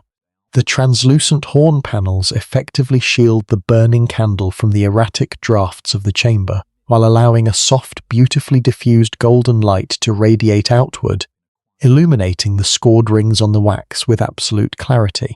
The air inside the lantern remains calm and perfectly still, enabling the flame to descend down the candle's length with a slow, majestic regularity. The small device sits on a corner shelf, its quiet, unchanging pulse providing a profound sense of temporal security amidst a world that often feels chaotic and fragmented. As the king sits at his desk, his eyes occasionally drift to the horn lantern, watching the tiny line of fire approach the next carved ring on the pale wax. The candle clock does not ticking or chime. It marks the passing of time through a silent, graceful consumption of light. It stands as a physical manifestation of Alfred's philosophy of life, that human existence, like the candle, must be consumed with a quiet, deliberate purpose, structured by law and illuminated by wisdom. In the deep stillness of the winter night, the steady glow of the horn lantern remains a comforting anchor, a quiet sentinel of order, ensuring that every precious hour of the kingdom's preservation is measured with truth, fairness, and absolute care. The deepest hour of the winter night holds the burgh of Winchester in a state of absolute crystalline stillness. Outside the timber houses and across the wide, gravel-paved streets, a thick coat of hoarfrost has settled over everything, transforming the raw earth and the wooden shingles into a glittering landscape of silver under the light of a crescent moon. Along the perimeter walls, the air is bitingly cold, so crisp and clear that the breath of the centuries rises in rhythmic, white plumes that linger for a moment in the still air before dissolving into the dark. The surrounding meadows, stretching out toward the dark silhouette of the distant forest, lie perfectly flat and white, asleep beneath a frozen dew that deadens all sound and locks the natural world in a profound protective silence.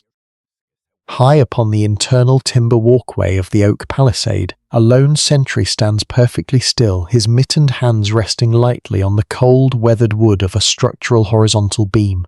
Wrapped in multiple layers of dense, undyed wool and a heavy cloak of thick sheepskin, he has spent the last 4 hours tracking the slow, majestic rotation of the northern constellations across the open sky. His eyes, adjusted entirely to the deep shadows of the landscape, scan the wide expanse of the valley below, watching the moonlight reflect off the frozen, mirror-like surface of the quiet river. There is no movement out in the cold meadows, no sound except for the occasional distant cracking of a frost-brittle branch deep within the ancient woodlands. Suddenly a soft scraping sound breaks the silence behind him, the rhythmic thud of wool-wrapped boots ascending the wooden steps of the watchtower.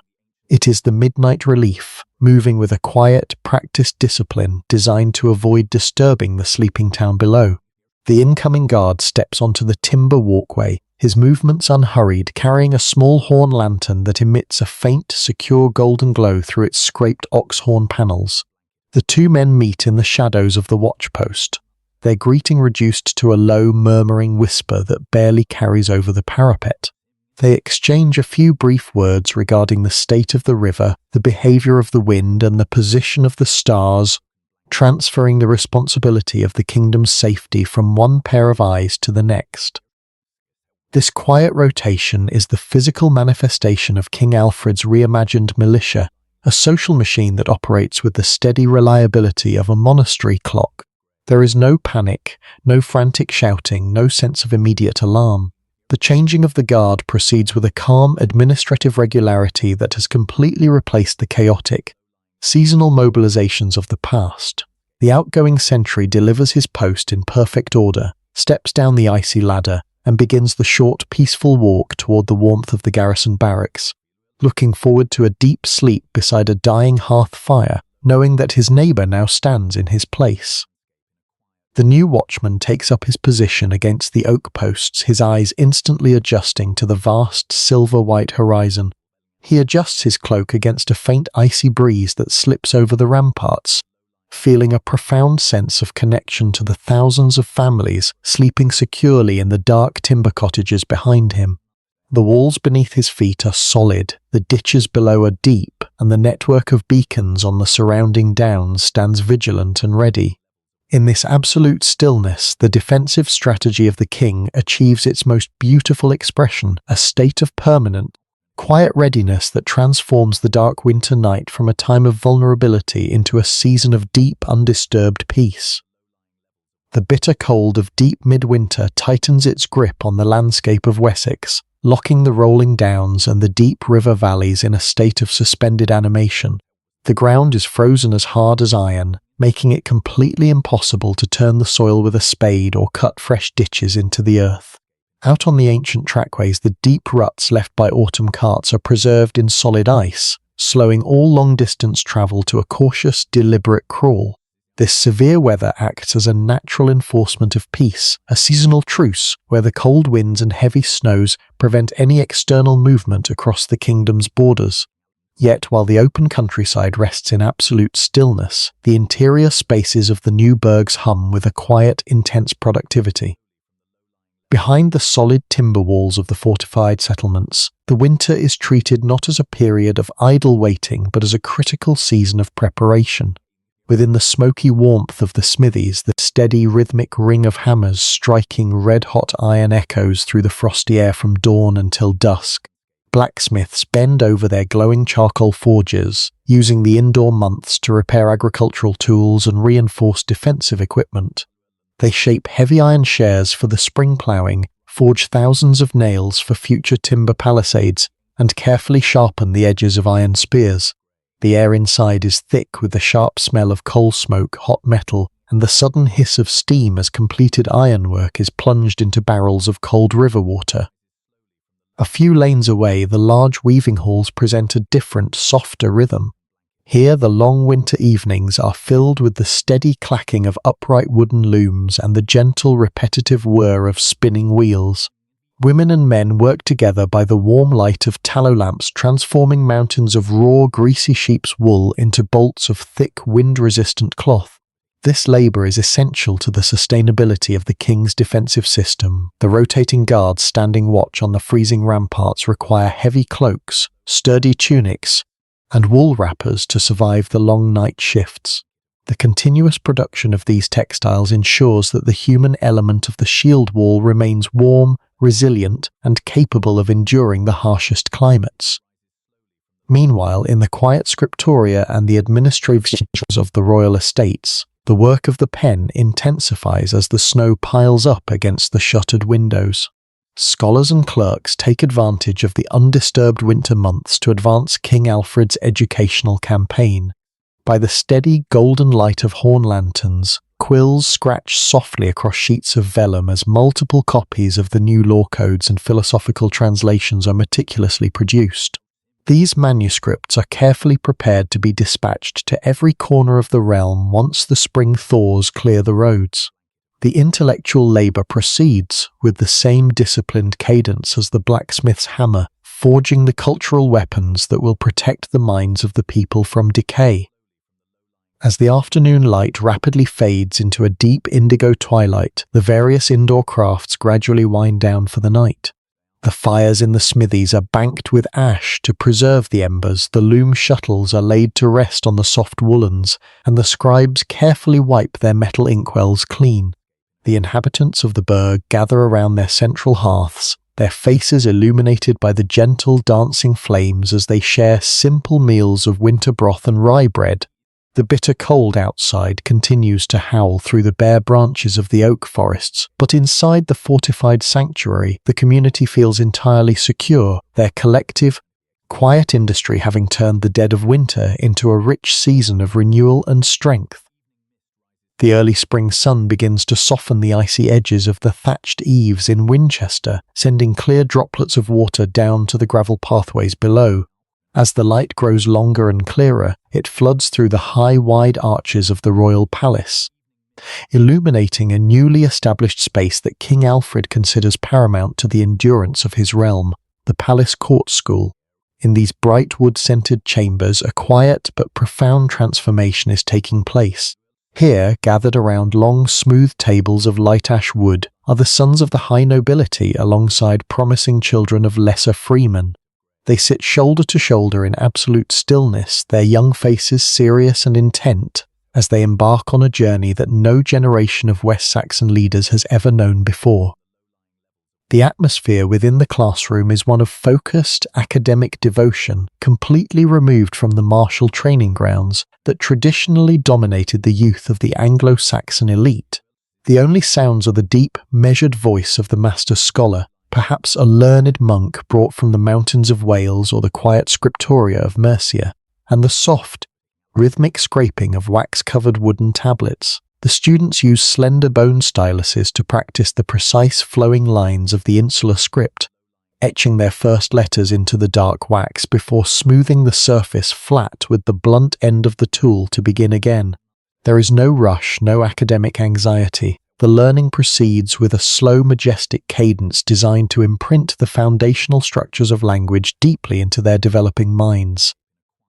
The curriculum of this court school is driven by a radical and far-reaching philosophy that power divorced from wisdom is inherently destructive, and that those who are destined to rule must first learn to read the laws they are sworn to uphold.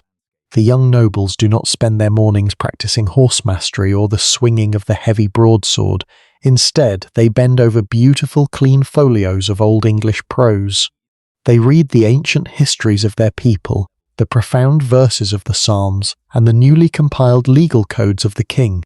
By mastering the written word in their own native tongue, these future ealdormen and reeves are developing a shared vocabulary of justice, governance, and moral responsibility that will bind them closer together than any temporary oath of military allegiance. This focus on literacy introduces a profound new standard of stability across the shires of Wessex.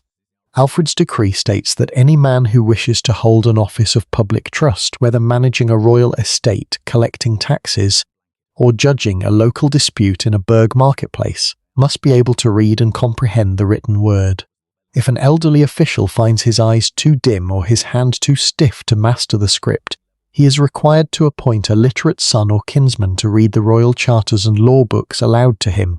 This institutional shift ensures that the administration of the kingdom is no longer dependent on the fluid, unreliable memories of individuals, but is anchored securely in an enduring, transparent tradition of written record. As the afternoon sun climbs higher, casting long, warm bars of golden light across the polished tables of the schoolroom, one of the older boys stands quietly to read a passage of the king's translation aloud to his peers. His voice is clear and unhurried, its steady rhythm echoing softly off the timber walls and out into the quiet courtyard where the palace guards stand watch. The text speaks of the immense value of wisdom and the heavy responsibility of those who lead. It is a moment of profound cultural renewal, a quiet victory over the darkness of ignorance that had for so long threatened the realm.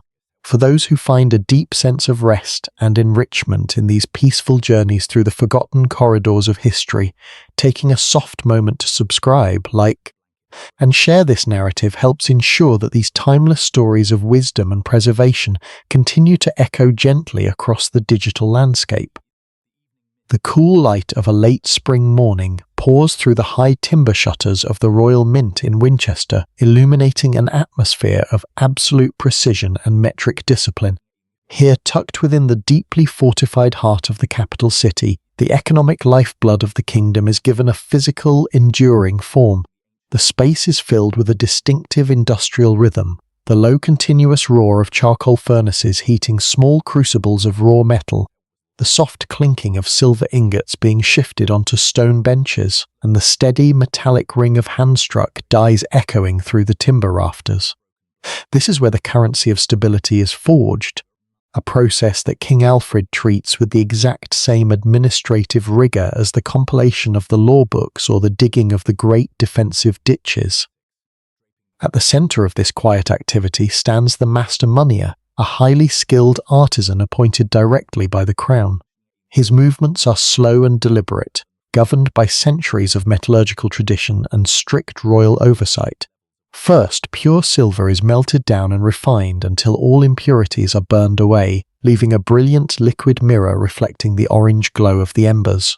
This molten silver is then poured into thin, flat stone moulds, forming long ribbons of soft metal that are cooled slowly in water. Once set, the moneyer uses long shears to cut the silver ribbons into small, perfectly circular blanks, checking the weight of each individual piece against a standard brass scale to ensure it matches the precise weight decreed by the king's law. The true transformation of the metal occurs when the blank is placed between two iron engraving dies.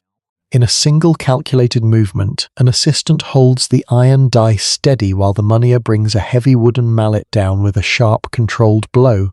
The sound, a clean resonant strike, recharges the air of the mint, and when the top die is lifted, a pristine silver penny is revealed.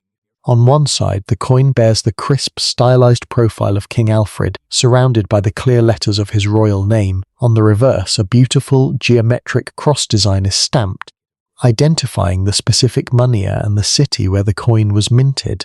This beautiful stamp is not a mere ornament, it is a physical guarantee of purity and value, a public promise from the monarch that this coin is legal tender across every acre of the realm.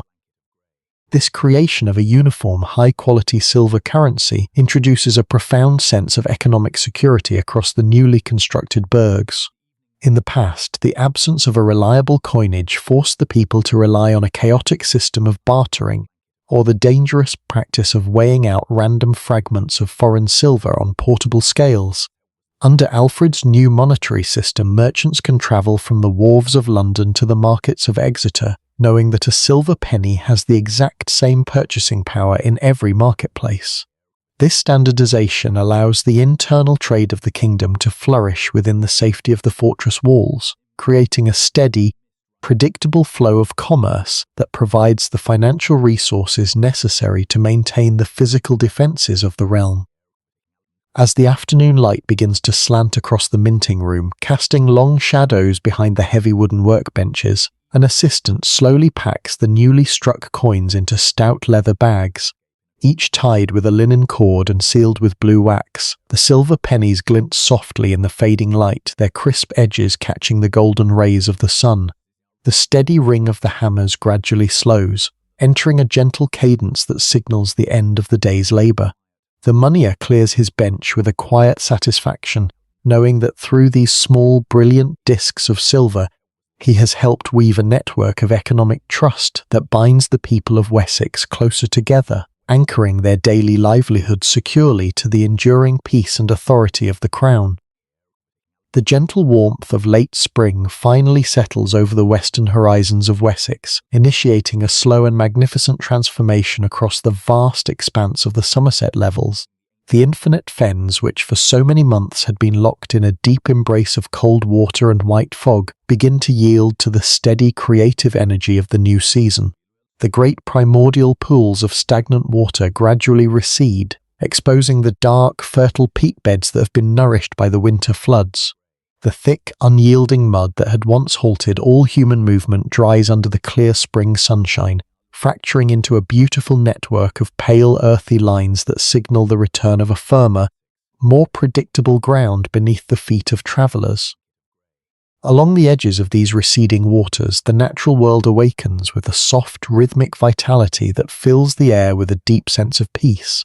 The endless beds of brown reeds split open, revealing fresh green shoots that sway gently in the warm southern breeze, while the willow and alder thickets burst with pale velvet buds.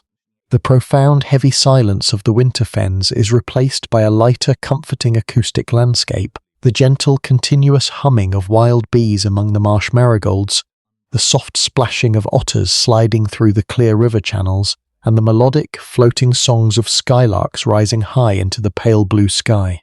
The landscape seems to lift its head, shaking off the weight of isolation and stepping gracefully into a season of renewed connection. This drying of the earth marks the opening of the ancient overland trackways, which have been systematically integrated into King Alfred's comprehensive defensive network. The old grass-grown roads that wind along the chalk ridges and through the deep valley forests are no longer left abandoned or exposed to the sudden alarms of years past. As the ground hardens, the first caravans of peaceful travellers, monks journeying between isolated minsters, royal messengers carrying freshly copied law scrolls, and local farmers driving small herds of cattle, begin to move along the highways with a quiet, unhurried confidence. They travel in small, cooperative groups, their movements synchronized with the steady rhythms of the seasonal trade that is once again beginning to knit the shires together. The safety of these open roads is directly maintained by the presence of the nearby burghs whose timber watchtowers cast long, protective shadows across the major crossroads. At regular intervals along the routes, small stone-lined wells and simple timber staging posts have been established under the king's peace, allowing travellers to rest their animals and share news in absolute security. The old atmosphere of watchful dread that used to hang over every forest curve has been completely dispelled.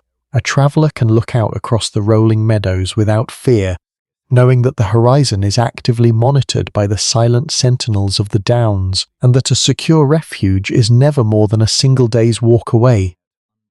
As the late afternoon sun begins its slow descent, casting long golden ribbons of light across the drying marshlands, a small group of merchants guides their pack horses into the wide, welcoming gates of a valley burg. The horses move with a slow, tired pace, their hooves clicking rhythmically against the firmly packed gravel of the entrance lane.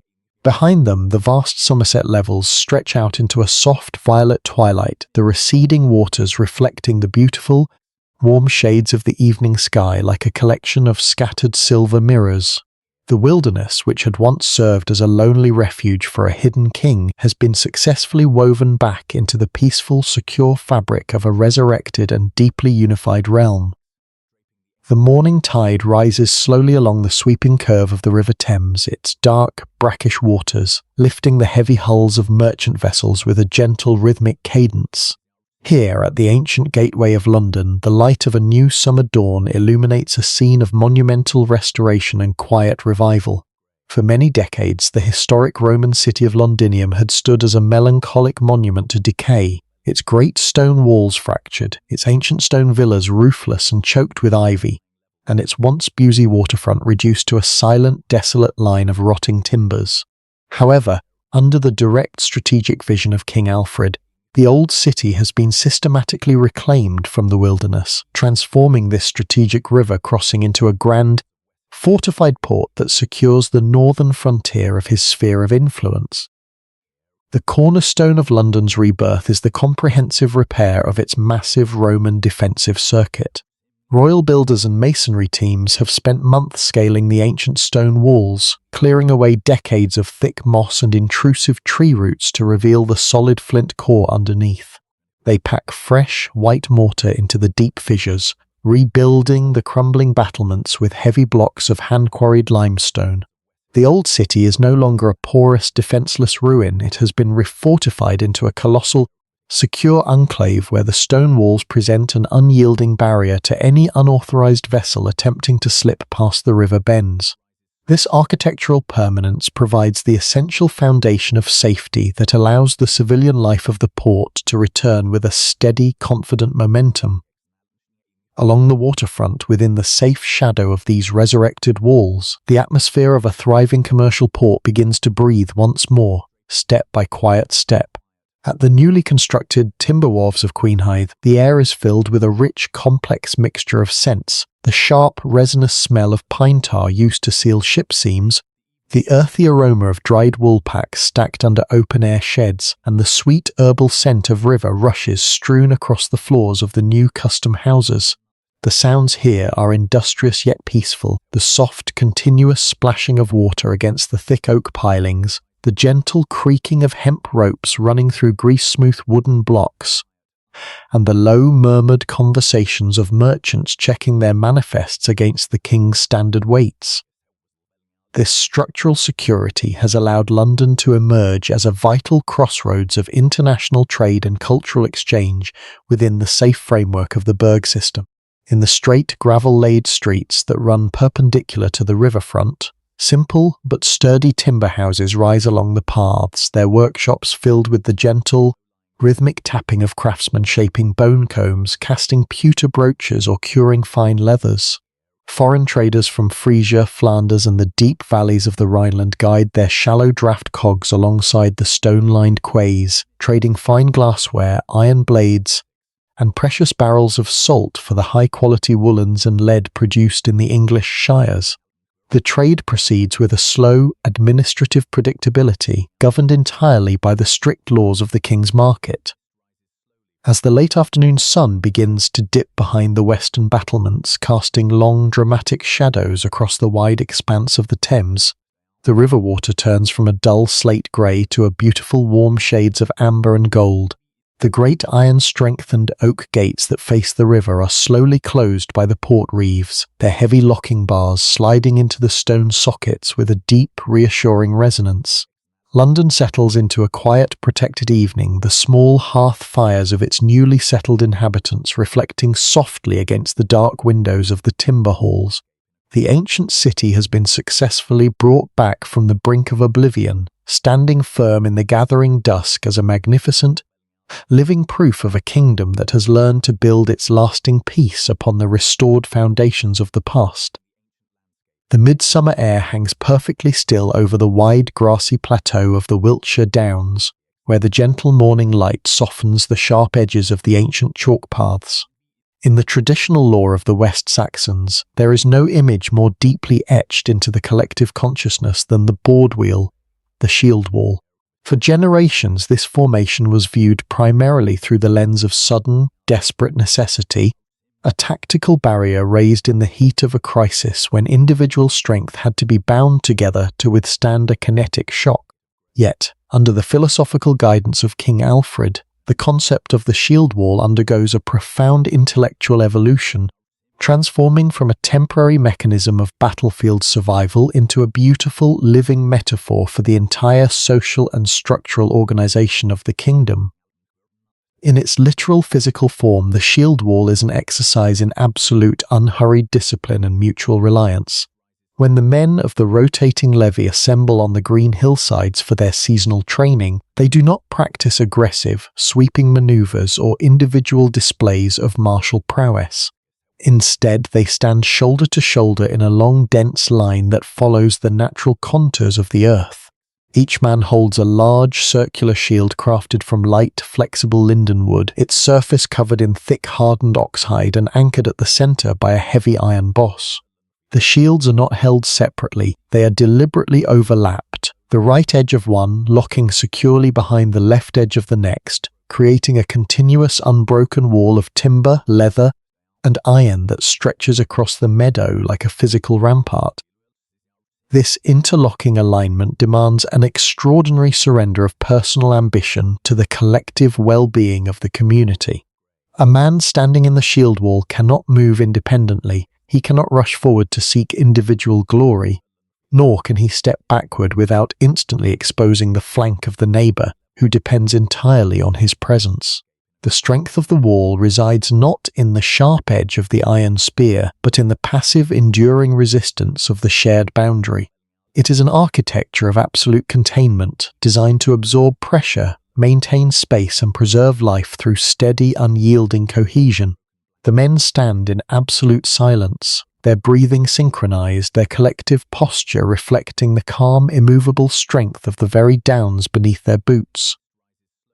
Alfred extends this physical discipline into a comprehensive philosophy of statecraft, translating the language of the shield wall into the very governance of Wessex.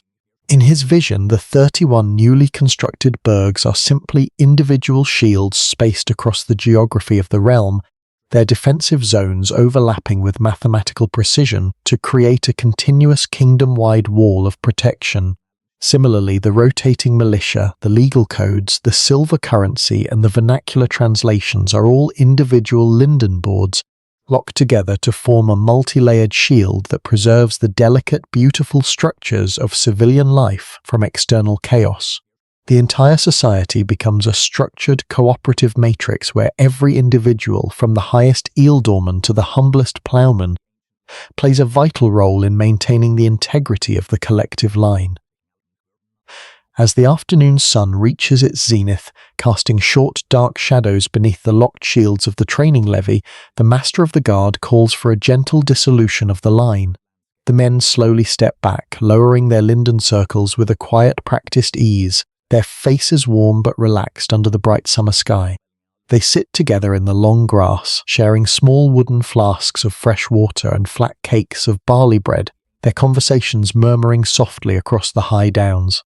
The shield wall has been laid down for the afternoon, yet its underlying spirit remains completely intact, permanently woven into the way these men view their land, their neighbours, and their king, a silent, enduring covenant of mutual protection that ensures the lasting peace of the valleys below. The gentle light of late summer bathes the high stone arches of Malmesbury Abbey in a warm amber glow, casting long, elegant shadows across the manicured lawns of the cloister garth. Perched securely upon a steep cliff overlooking a sharp bend in the River Avon, this historic monastery has stood for centuries as a vital beacon of faith and scholarship in the Western Shires. In the decades prior to the King's grand reforms, the community lived in a state of fragile perpetual vulnerability, its monks always listening to the wind, ready to flee into the deep forests with their precious relics at the first rumour of trouble. Today, however, the atmosphere within the abbey grounds has shifted into a state of profound, unhurried serenity, protected completely by the massive earthworks and timber palisades that King Alfred has integrated into the town's new burgh design.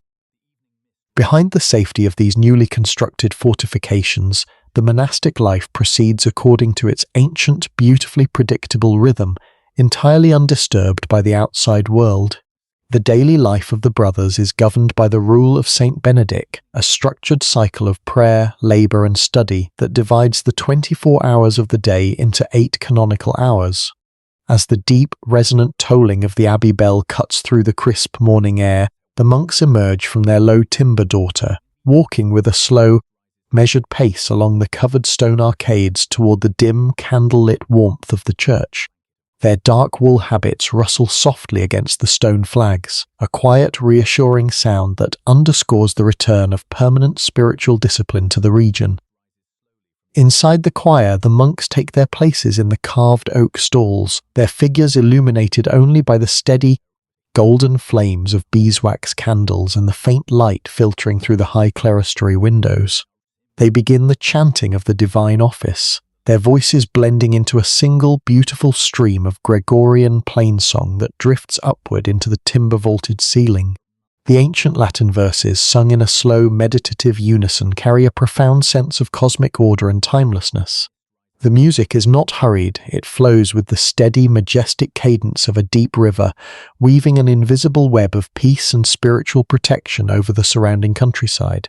The holy chant drifts through the open windows of the nave, floating gently over the abbey's stone walls and out into the busy lanes of the marketplace below.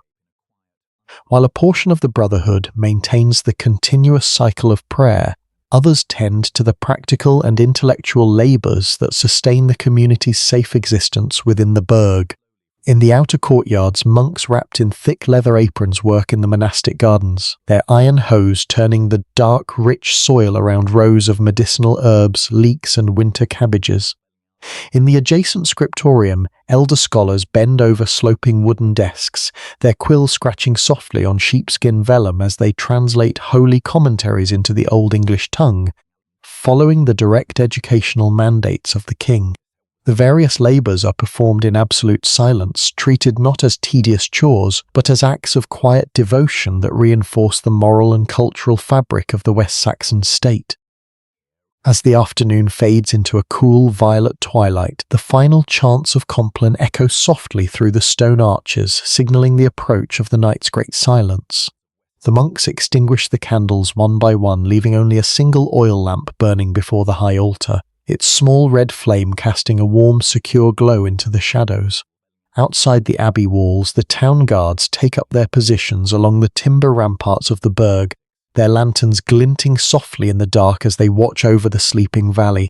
The monastery settles into a deep, protected slumber, its spiritual heart beating with a steady, unhurried rhythm that is entirely safe behind the coordinated shield of earth, stone, and prayer that the king has wrapped around his people.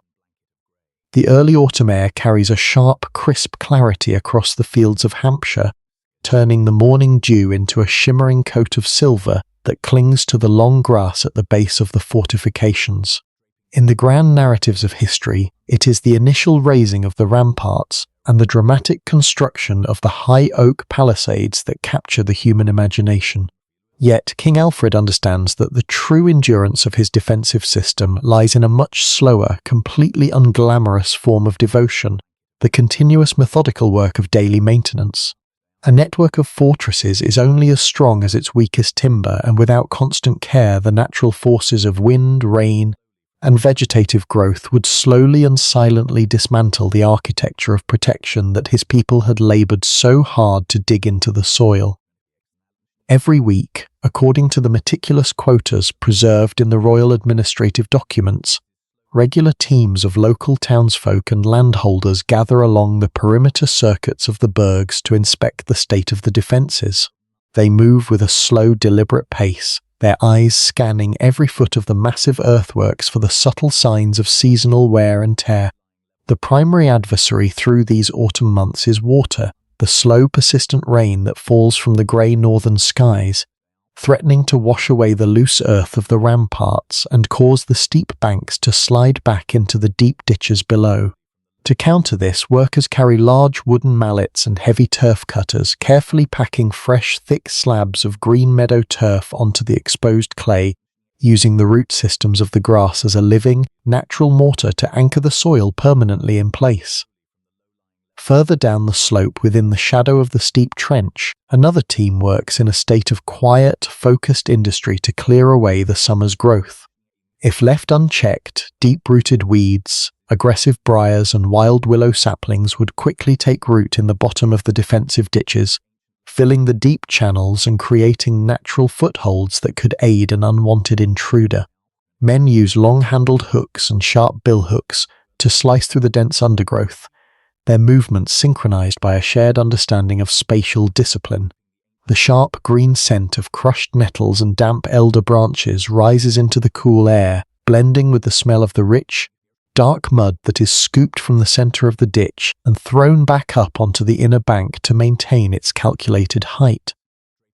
Meanwhile, along the crest of the rampart, skilled carpenters inspect the heavy vertical timbers of the oak palisade.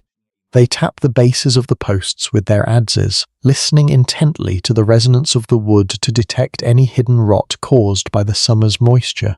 If a timber is found to be weakening, it is not left to fail. A replacement log, selected from the green oak reserves in the town yard, is brought forward on a slow-moving timber carriage.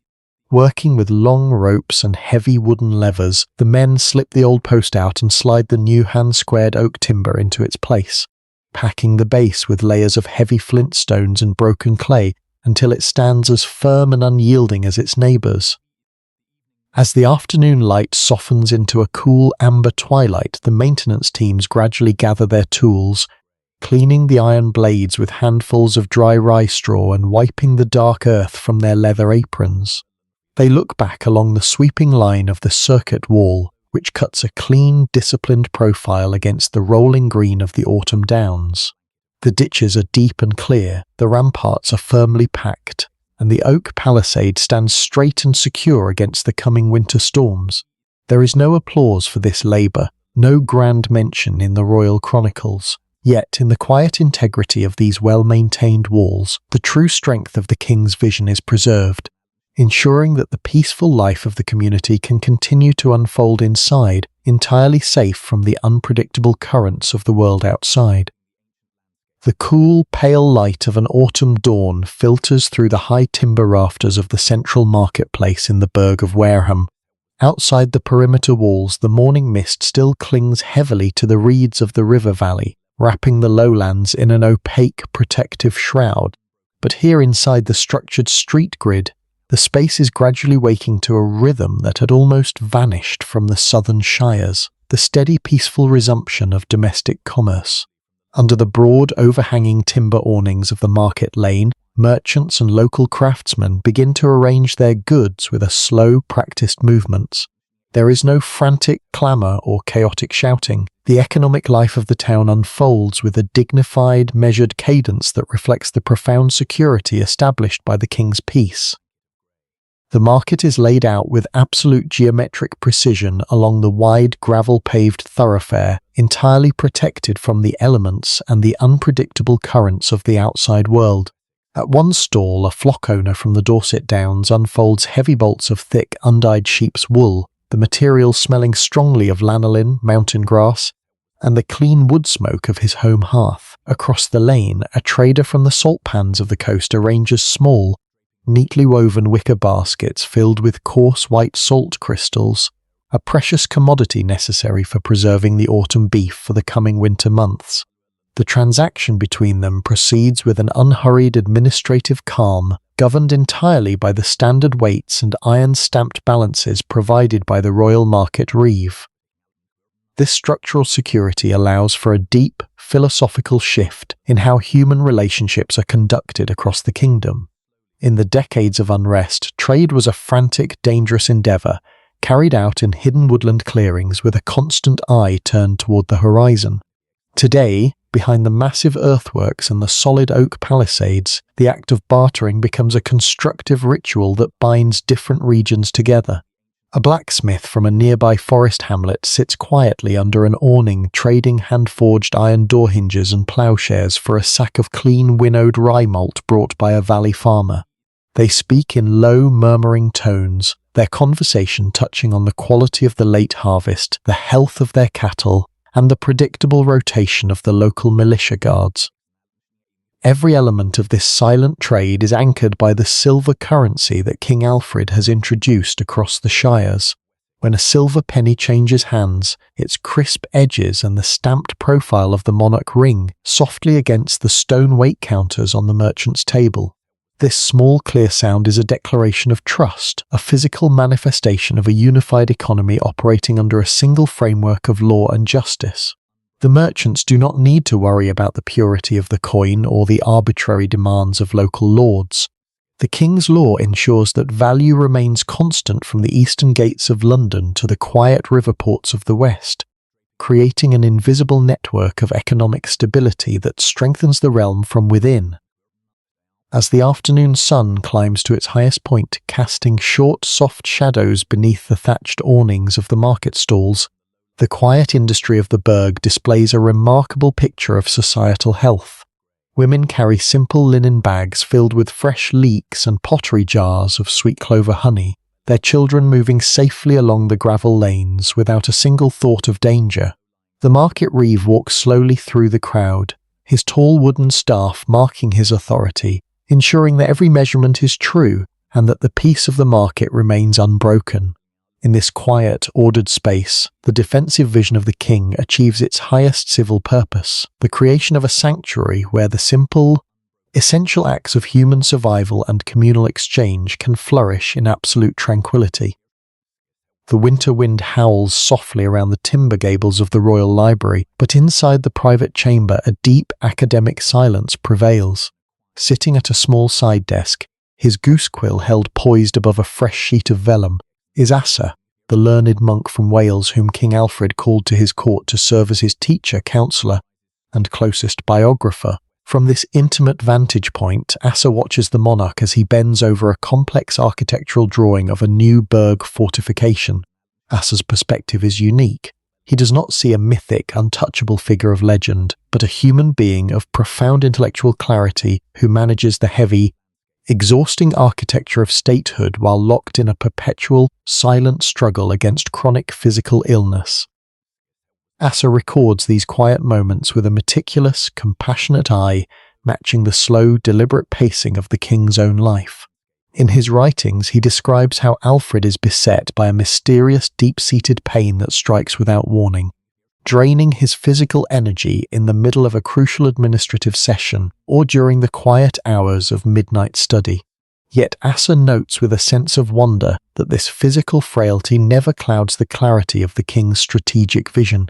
Instead, the illness seems to have cultivated within Alfred a rare form of patient endurance, a realization that because his own time on earth is fragile and limited, the structures he builds for his people must be permanent, institutional, and inherently self-sustaining.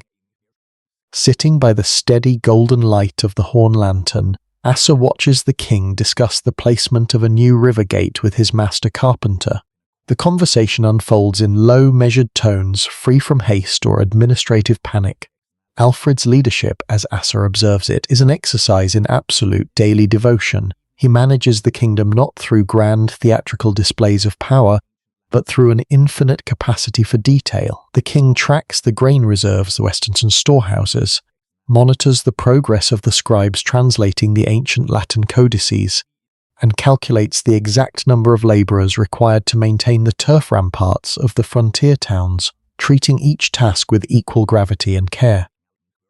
This intimate chronicle reveals that the true strength of the West Saxon state resides not in the sharp edge of the iron sword, but in the disciplined, structured mind of its ruler. Asa views the entire network of 31 burghs, the unified law codes, and the court schools as direct physical extensions of Alfred's internal philosophy of order. By committing these daily labours to parchment, Asa ensures that future generations will understand that the preservation of Wessex was achieved through a victory of intellectual organisation and moral clarity over chaos, a silent, enduring legacy carved out of the raw earth and preserved forever in the lines of the script. As the midnight hour passes, the king sighs softly, resting his forehead against his hand as a brief wave of physical exhaustion passes over him. Asa stops his quill, remaining perfectly still in the shadows, allowing his monarch a moment of private rest. The candle clock inside the horn lantern burns steadily, its flame descending to the next carved ring on the pale wax with an unhurried, majestic regularity. Alfred soon looks up, his eyes meeting Asa's with a quiet, reassuring smile, and reaches once more for the parchment map. The work of the kingdom resumes in the warm, secure chamber, moving forward with a calm, unstoppable momentum that will safeguard the peace of the realm for generations to come. The gentle warmth of an early autumn afternoon rests over the royal palace gardens at Winchester, casting soft, dappled shadows across the stone walkways and the low rows of cultivated herbs. In this quiet, sunlit space, a group of men sits together on simple benches of carved oak, their conversation unfolding in low, melodic tones that reveal a beautiful tapestry of different regional dialects. There is Werfurth, the soft-spoken Bishop of Worcester from the flat, river-carved lands of Mercia, Grimbold, a meticulous scholar who had journeyed across the sea from the great Frankish monastery of St. Omer, and John the Old Saxon, an intellectual force brought from the deep continental forests of Germany. This gathering represents the fulfillment of King Alfred's most profound strategic ambition, turning the secure heart of Wessex into a quiet, permanent sanctuary for Europe's displaced minds. For decades, the great cultural and intellectual centres of Britain and the continent had been systematic targets of disruption and isolation, forcing scholars to flee into remote, unstable mountain retreats or watch helplessly as their ancient libraries were turned to ash. Recognizing that a kingdom cannot be sustained by physical armour alone, Alfred used the newly established safety of his burgh system to reach out across borders, sending royal messengers carrying bags of pure silver pennies and warm, urgent invitations to the finest scholars of his age. He offered them something that had become vanishingly rare across the Western world, an absolute guarantee of structural security, a steady livelihood, and a quiet space where the human mind could think, translate, and preserve the fragile threads of universal truth without the constant fear of sudden alarm. The atmosphere around this international circle of scholars is characterized by a deep, meditative calm that reflects the orderly discipline of the capital city. Their days are completely removed from the frantic pace of the world outside, flowing instead with a slow, predictable rhythm centered around the royal scriptorium and the palace library. In the mornings, they gather to compare ancient Latin manuscripts, meticulously examining the subtle differences in phrasing between texts preserved in different corners of Europe. They discuss matters of high philosophy, biblical commentary, and classical history, their varied perspectives blending into a single unified intellectual campaign. The work proceeds with an extraordinary, unhurried patience, treated not as an elite academic exercise, but as a vital form of spiritual and cultural preservation. This gathering of wisdom introduces a profound new vitality to the vernacular literature of the West Saxon state. Under the king's direct encouragement, these foreign scholars apply their immense linguistic expertise to the translation of the most needful books into the common Old English tongue. Grimbald lends his deep knowledge of historical chronicles to structure the kingdom's own records, while Werfurth uses his beautiful flowing prose to translate the dialogues of St. Gregory. By adapting these grand, universal truths into the native speech of the peasantry and the local reeves, they are effectively building a fortress for the minds of the people, providing the entire society with a shared moral foundation that strengthens their collective resilience far more permanently than the highest earthworks or the thickest timber palisades. As the late afternoon sun begins to sink below the western timber frames, casting a long, golden ribbon of light across the palace courtyard, the scholars gradually close their heavy parchment folios, wiping their metal pens clean with pieces of linen cloth. The bells of the old minster begin to toll for vespers, their deep, resonant notes floating softly over the stone walls and out into the quiet lanes of the marketplace below. The International Council stands together, looking out over a city that has become a vibrant, living proof of cultural rebirth. In this peaceful twilight, the kingdom stands not merely as a fortified enclave of survival, but as a bright, enduring beacon of light and wisdom, ensuring that the inheritance of human knowledge will be safely preserved for many generations to come. The wide, sweeping expanse of the Berkshire Downs lies perfectly still beneath the cool, translucent canopy of a late summer morning. High upon these ancient, chalky ridges where the wind smells cleanly of wild thyme and dry flint, the king's communication officers gather to test a vital sensory link in the realm's defensive architecture. This is the training of the great warning horns, an acoustic signalling system designed to operate in perfect harmony with the network of beacon fires. While the smoke and flame provide a visual alarm across long distances, it is the deep, resonant voice of the horn that cuts through the dense forest canopies and blind valley fogs, carrying specific, structured information to the local hamlets and the nearby burgh gates with a steady, unhurried precision. The primary instrument used in this auditory network is the massive brass-bound horn of the wild aurochs, meticulously hollowed, polished, and fitted with an iron mouthpiece by the royal smiths. Standing at the westernmost point of the ridge, a veteran watchman takes a deep, controlled breath and sounds the horn, sending a long, low-slung note cascading down into the valley below. The sound is magnificent and heavy, carrying an acoustic weight that seems to vibrate the very earth underfoot. It is not a chaotic blast of panic, it is a structured, rhythmic phrase, three slow, equal pulses followed by a deliberate silence that declares the northern horizon is perfectly clear and the lines of communication between the ships remain completely open and secure. Miles away, at the opposite edge of the valley where the dark tree line of the royal forest begins, a second watchman stands waiting on a timber platform. He remains perfectly still, his head turned slightly to catch the fading vibrations as they float across the open fields. Once the final echo dissolves into the reedy banks of the river, he raises his own horn to his lips, repeating the exact same cadence with absolute fidelity. This acoustic relay moves across the landscape with an extraordinary mathematical regularity, passing from ridge to ridge, watchtower to watchtower, until the entire shire has been quietly informed of the realm's status. The landscape acts as a vast natural sounding board, converting a potential space of isolation into an interconnected web of auditory awareness. This regular testing of the horns introduces a profound sense of psychological reassurance into the daily lives of the valley peasantry. In the low, thatched villages below the ridge, farmers working among the rows of oats do not drop their iron tools in terror when the deep note rolls over the hills. They recognize the calm, administrative regularity of the signal, knowing that the horizon is being actively watched by their kinsmen.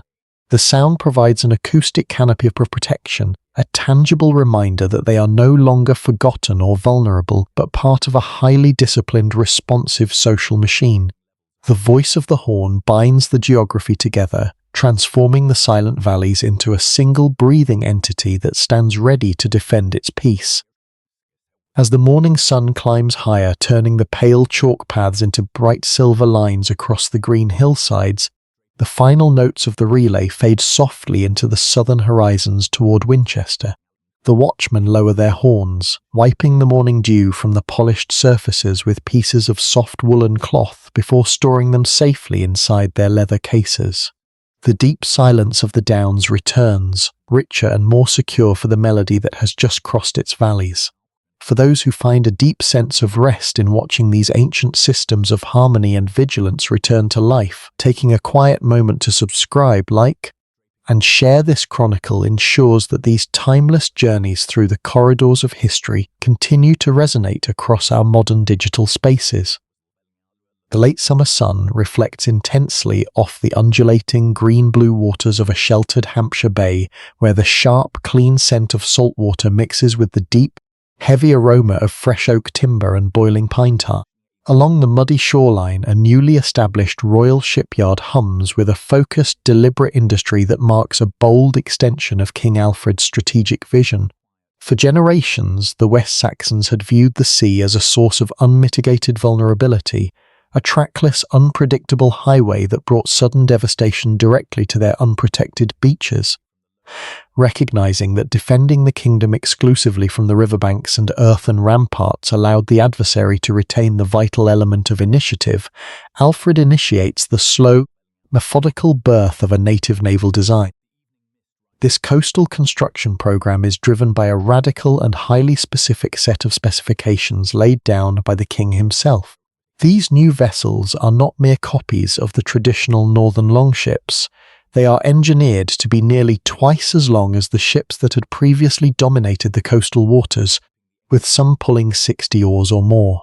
They sit significantly higher in the water and are constructed with a broader, more stable beam.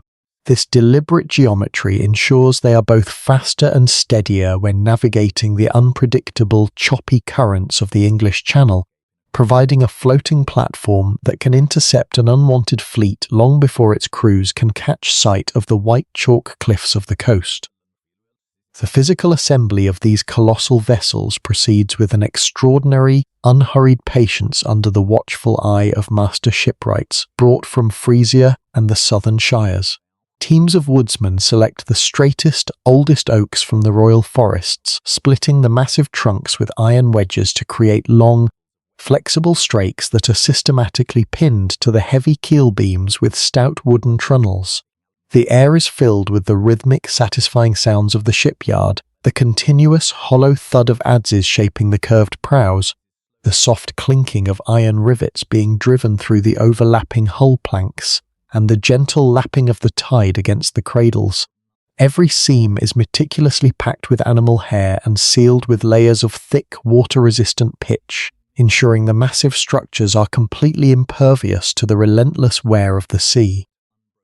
While these new ships sit quietly at anchor in the deep protected bays, their presence introduces a profound new layer of psychological security to the coastal settlements. The local fishermen and salt gatherers can look out across the wide horizons without the old, paralyzing dread that used to accompany every shift in the summer wind. They see the tall, dark profiles of the king's ships riding gracefully on the swells, their long rows of oars resting flat against the water like the legs of a resting water strider. The vessels act as mobile, floating bergs, extending the protective perimeter of the law out into the open waves, transforming the sea from a lawless highway of chaos into a managed, heavily guarded boundary. As the afternoon light begins to soften into a cool, violet twilight, casting long, elegant reflections across the mirror-like surface of the bay, the shipwrights gradually gather their specialized tools, cleaning their iron augers and storing their caulking irons in heavy leather canvas sacks. A single watchman takes up his post on the elevated stern castle of the largest vessel, his small horn lantern casting a steady, secure golden glow onto the dark oak timbers below. The shipyard settles into a deep, industrious silence, broken only by the rhythmic, comforting sigh of the tide against the gravel beach. The new fleet rests securely in the gathering dark, a powerful and unyielding shield of timber and iron that stands ready to safeguard the peace of the valleys far inland. The chill of a late autumn twilight descends rapidly over the rolling downs, casting a deep indigo shadow across the thatched roofs of the burg.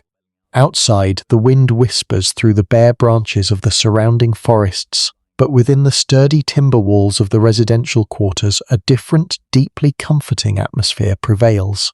At the center of each home, the hearth fire burns with a steady, reliable warmth, its bright orange flames dancing gracefully against the soot-darkened stones of the fire pit. The sharp, sweet scent of burning oak and seasoned applewood fills the indoor air, creating an immediate sanctuary of light that completely banishes the cold, creeping shadows of the evening. Gathered around these glowing embers, families experience a profound sense of domestic tranquility that had been entirely unknown to their ancestors. For decades, home had been a fragile, temporary concept, a place where a child slept with one ear turned toward the door, listening for the sudden, terrifying alarm of a late-night raid. Today, behind the massive earthworks and the interlocking palisades of the king's fortress towns, the simple act of gathering for the evening meal is restored to a slow, majestic cadence. An elderly grandfather sits quietly on a low wooden bench, his wrinkled hands warmed by the fire, while his grandchildren lean against his knees to listen to old stories of the West Saxon saints, their young faces entirely free from the lines of inherited fear. The domestic economy within these secure spaces moves with an unhurried, peaceful rhythm. A mother sits near the edge of the light, the steady, rhythmic click-clack of her bone knitting needles, mixing softly with the gentle crackle of the logs. On the fire, a heavy iron cauldron bubbles gently, releasing the rich, savoury aroma of a slow-simmering winter broth made from field beans, salted mutton, and wild leeks gathered from the communal gardens inside the walls. There is no haste, no administrative anxiety. The family enjoys their simple meal from shallow wooden bowls, their quiet movements reflecting a deep, psychological relaxation that comes from knowing the perimeter gates are locked and the town reeves watchmen are actively patrolling the gravel lanes. This restoration of the hearth fire represents the ultimate victory of King Alfred's structural reforms. The burg system was not built merely to preserve military power or to serve as a base for mobile campaigns. It was engineered to protect this precise, fragile space of human connection. The thick timber walls exist so that a family can gather around a fire, share a loaf of coarse rye bread, and sleep soundly through the dark hours without a single thought of vulnerability. The hearth fire becomes the true living heart of the nation, a small bright spark of civilization meticulously maintained within a safe, predictable framework of law and order. As the midnight hour approaches, the family gradually prepares for rest, smoothing out their heavy woolen blankets and sheepskin covers beside the fading embers. The father steps to the small horn-paned window, checking the dark street one final time.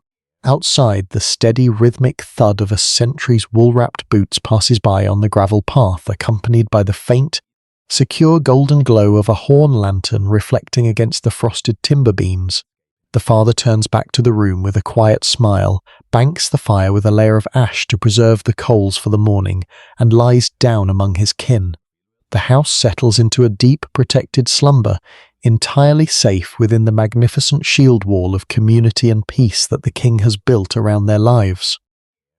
The morning light inside the royal chancellery at Winchester is cold, clear, and perfectly still. It filters through a high, narrow window, casting a long, sharp beam of white light across a heavy oak table, where a master clerk unrolls a long, pristine scroll of sheepskin parchment. This document is not a poetic chronicle of heroic deeds or a collection of grand philosophical maxims. It is filled instead with neat columns of names, numbers, and precise measurements written in a tight, disciplined insular script.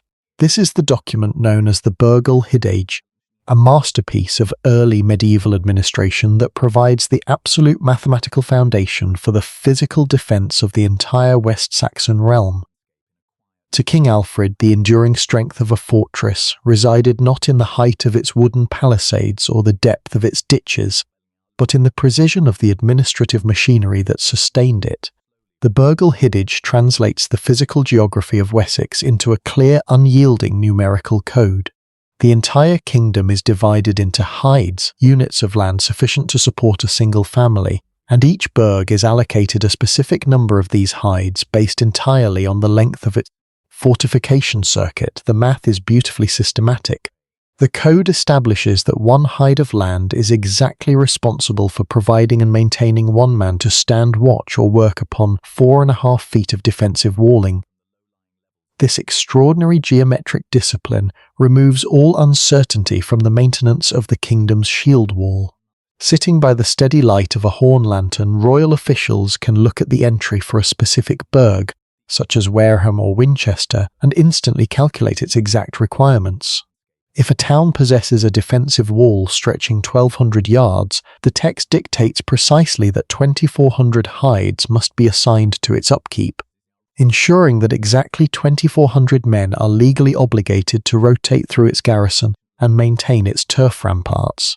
Every single foot of earth, timber, and stone across the 31 burgs is directly tethered to a specific ploughland, a specific village, and a specific family.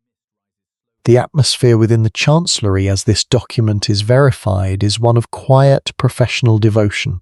There is no rush, no administrative anxiety. Clerks move their bone styluses slowly down the columns of numbers, checking the math against the latest tax assessments brought in by the shire reeves. The steady scratch of their goose quills on the vellum is the only sound in the cool room, an industrious cadence that matches the physical work of the spade and the axe out on the downs. Through this meticulous record, the king converts the chaotic seasonal levies of the past into a permanent, highly predictable social machine that functions with the flawless regularity of a monastic clock. As the afternoon sun begins to shift, casting a warm amber glow across the pale sheepskin scroll, the master clerk carefully rolls the document back around its polished wooden dowels. He ties it securely with a cord of blue-dyed linen and presses a small disc of dark beeswax against the knot, stamping it with the royal seal of the crown. The scroll is then placed into a stout oak chest lined with linen, where it rests alongside the law codes and the philosophical translations. The Burgel Hidage remains there in the quiet dark, a silent mathematical anchor, ensuring that the physical defences of the nation will never crumble through neglect, but will stand firm, measured, and secure for generations to come. The late autumn air hangs cold and perfectly still along the quiet reed-fringed banks of the River Lea. Here, at the newly established geopolitical boundary that divides southern Britain, the pale morning sun filters through a thin layer of silver fog, illuminating a scene of remarkable, unhurried diplomacy. On a wide level meadow situated precisely between the two jurisdictions, a small pavilion of clean white linen has been erected. Inside, around a massive table of solid, rough-hewn ash wood, sit the legal councillors of King Alfred alongside the representatives of the Northern Territories. They are met not to negotiate a temporary, fragile truce under the threat of immediate violence, but to ratify a comprehensive treaty of peace, a document that uses stone, water, and law to create a stable, quiet coexistence where weapons alone could never succeed. The treaty is driven by a profound and realistic assessment of geography and cultural boundaries.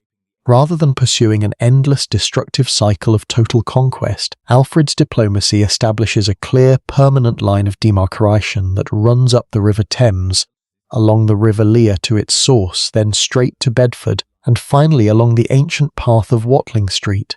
To the south and west of this line lies the unified law-governed realm of Wessex. To the north and east lies the region that will become known as the Danelaw. This boundary is not a porous, uncertain frontier. It is an absolute legal reality, recognized by both sides and firmly anchored to the natural features of the earth and the physical presence of the nearby burghs. The atmosphere within the negotiating space is characterized by a slow administrative dignity that matches the pacing of the king's domestic reforms. Scribes from both traditions sit side by side, their quills scratching rhythmically across thick sheets of sheepskin parchment as they record the specific clauses of the agreement in both Old English and the Northern tongue. The text does not focus on historical grievances or martial boasts. Instead, it establishes an intricate, highly practical framework for daily stability and commercial interaction.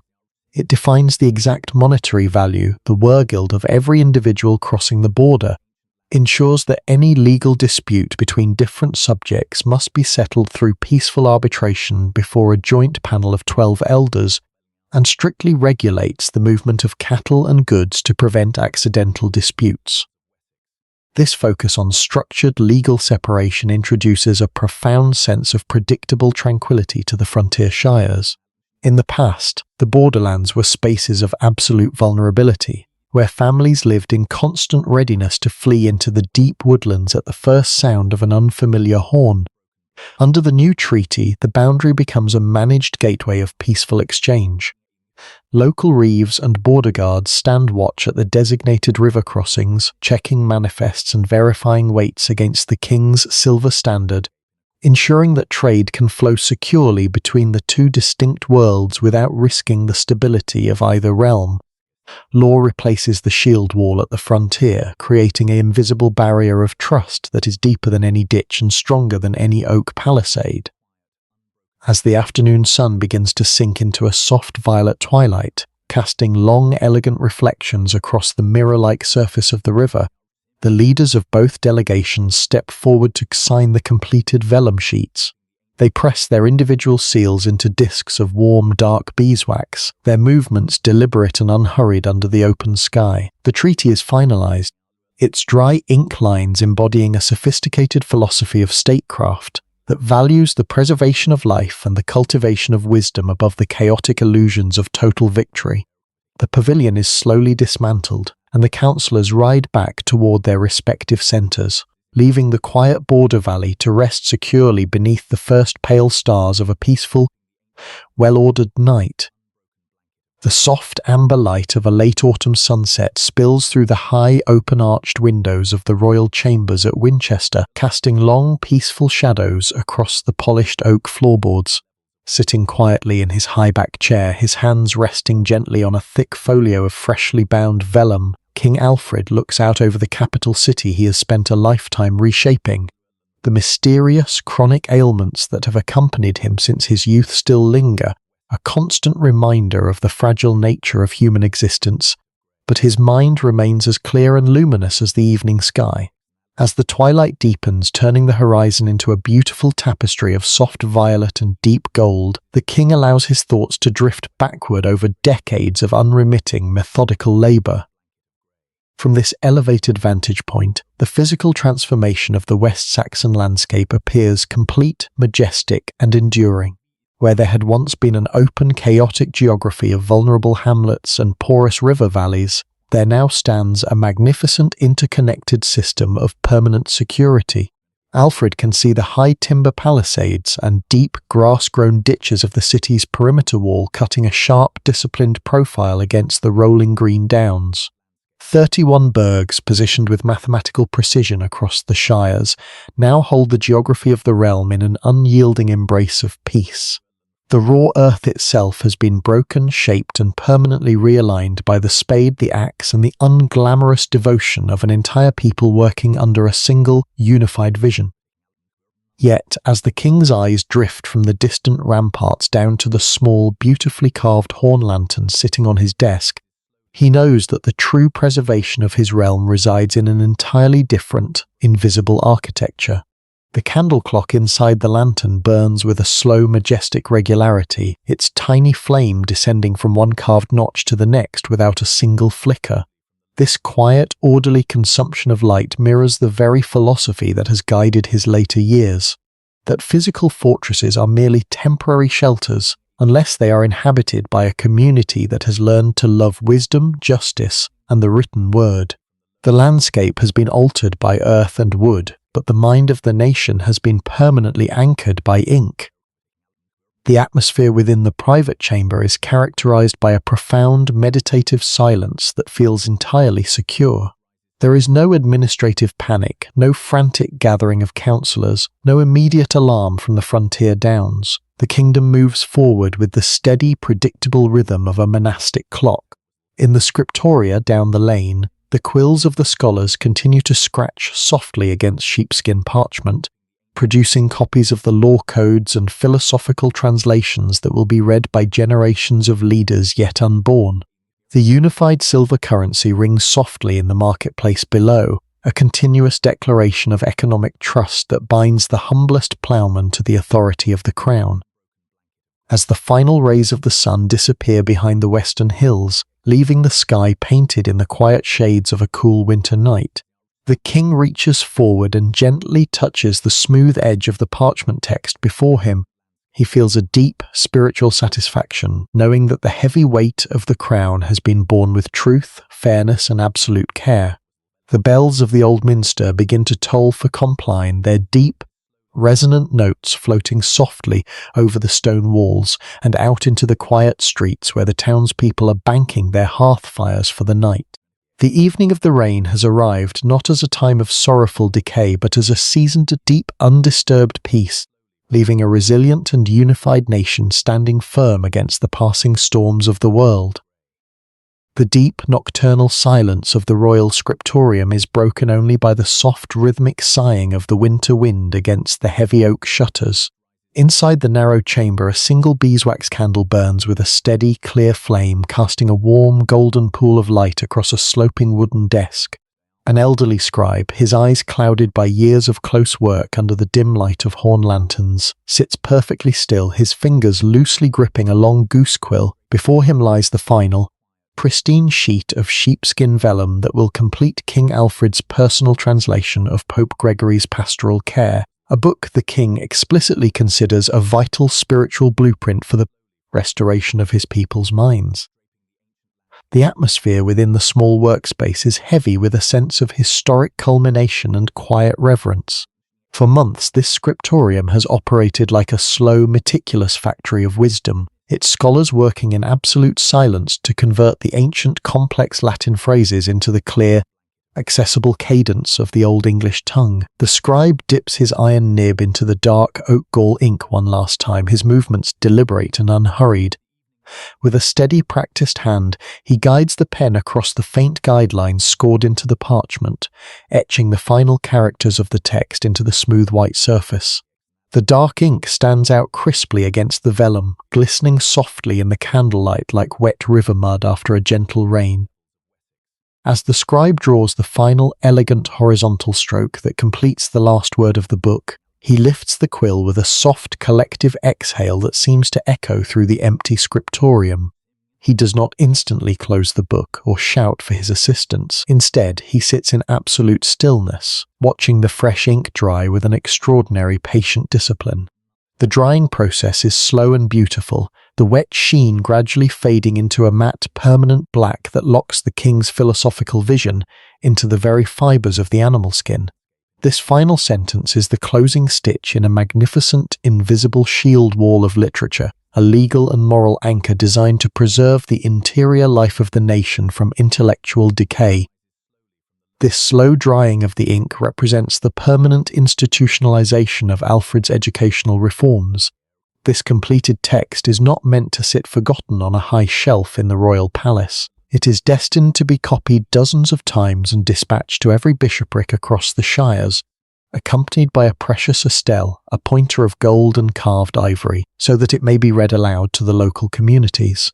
By anchoring the governance of the realm to a shared, accessible literary tradition, the king ensures that the administration of justice is no longer dependent on the fluid, unstable memories of individual men, but is preserved forever in an unyielding, transparent medium that any freeman can learn to comprehend. As the candle burns down to its final inch, casting long, dramatic shadows against the lime-washed timber walls of the scriptorium, the old scribe carefully wipes his metal nib clean with a small piece of linen cloth. He rolls the completed vellum sheets together with an immense, quiet satisfaction, feeling a deep sense of connection to the thousands of families sleeping securely in the dark timber cottages outside the walls. The physical defences of earth and oak may watch over the streets, but through this last line of text, the mind of the kingdom has been safely brought into port. He blows out the candle, leaving the room to rest in the deep, protected dark of a peaceful winter night, entirely secure under the enduring vigilance of the written word. The cold, crisp air of midwinter hangs perfectly still over the royal timber preserves of the New Forest, where the morning light filters softly through the ancient leafless canopy. Standing beneath the massive, gnarled branches of a centuries-old oak tree, the master of the king's woodlands looks out across a silent valley. The great tree's roots sink deep into the frozen Hampshire clay, while its sweeping crown casts a long, intricate shadow across the pristine snow cover below. This tree is not merely a source of building material, it is a living, majestic metaphor for the slow, generational growth of the West Saxon kingdom, whose modern security is rooted entirely in the very timber that had been cultivated to defend it. The relationship between the kingdom and the oak is one of absolute, unhurried discipline and deep foresight. When a master carpenter marks a mature tree for felling, he is completing a cycle of management that began during the reigns of Alfred's grandfathers. An oak required over 100 years of quiet growth to achieve the specific density and grain structure necessary to withstand the kinetic shock of a siege engine or the relentless dampness of a defensive ditch. The woodcraft of the Berg system was never a frantic, reactionary harvest. It was a slow administrative partnership with time, where the natural development of the forest was systematically synchronized with the strategic requirements of the state. This long-term perspective reveals the profound philosophical depth of King Alfred's structural legacy. The high oak palisades that slice through the morning mist, the massive double bridges that lock the rivers, and the heavy sternposts of the new naval vessels are all physical manifestations of an interior patience. Alfred understood that a nation cannot be constructed overnight through sudden erratic bursts of military energy.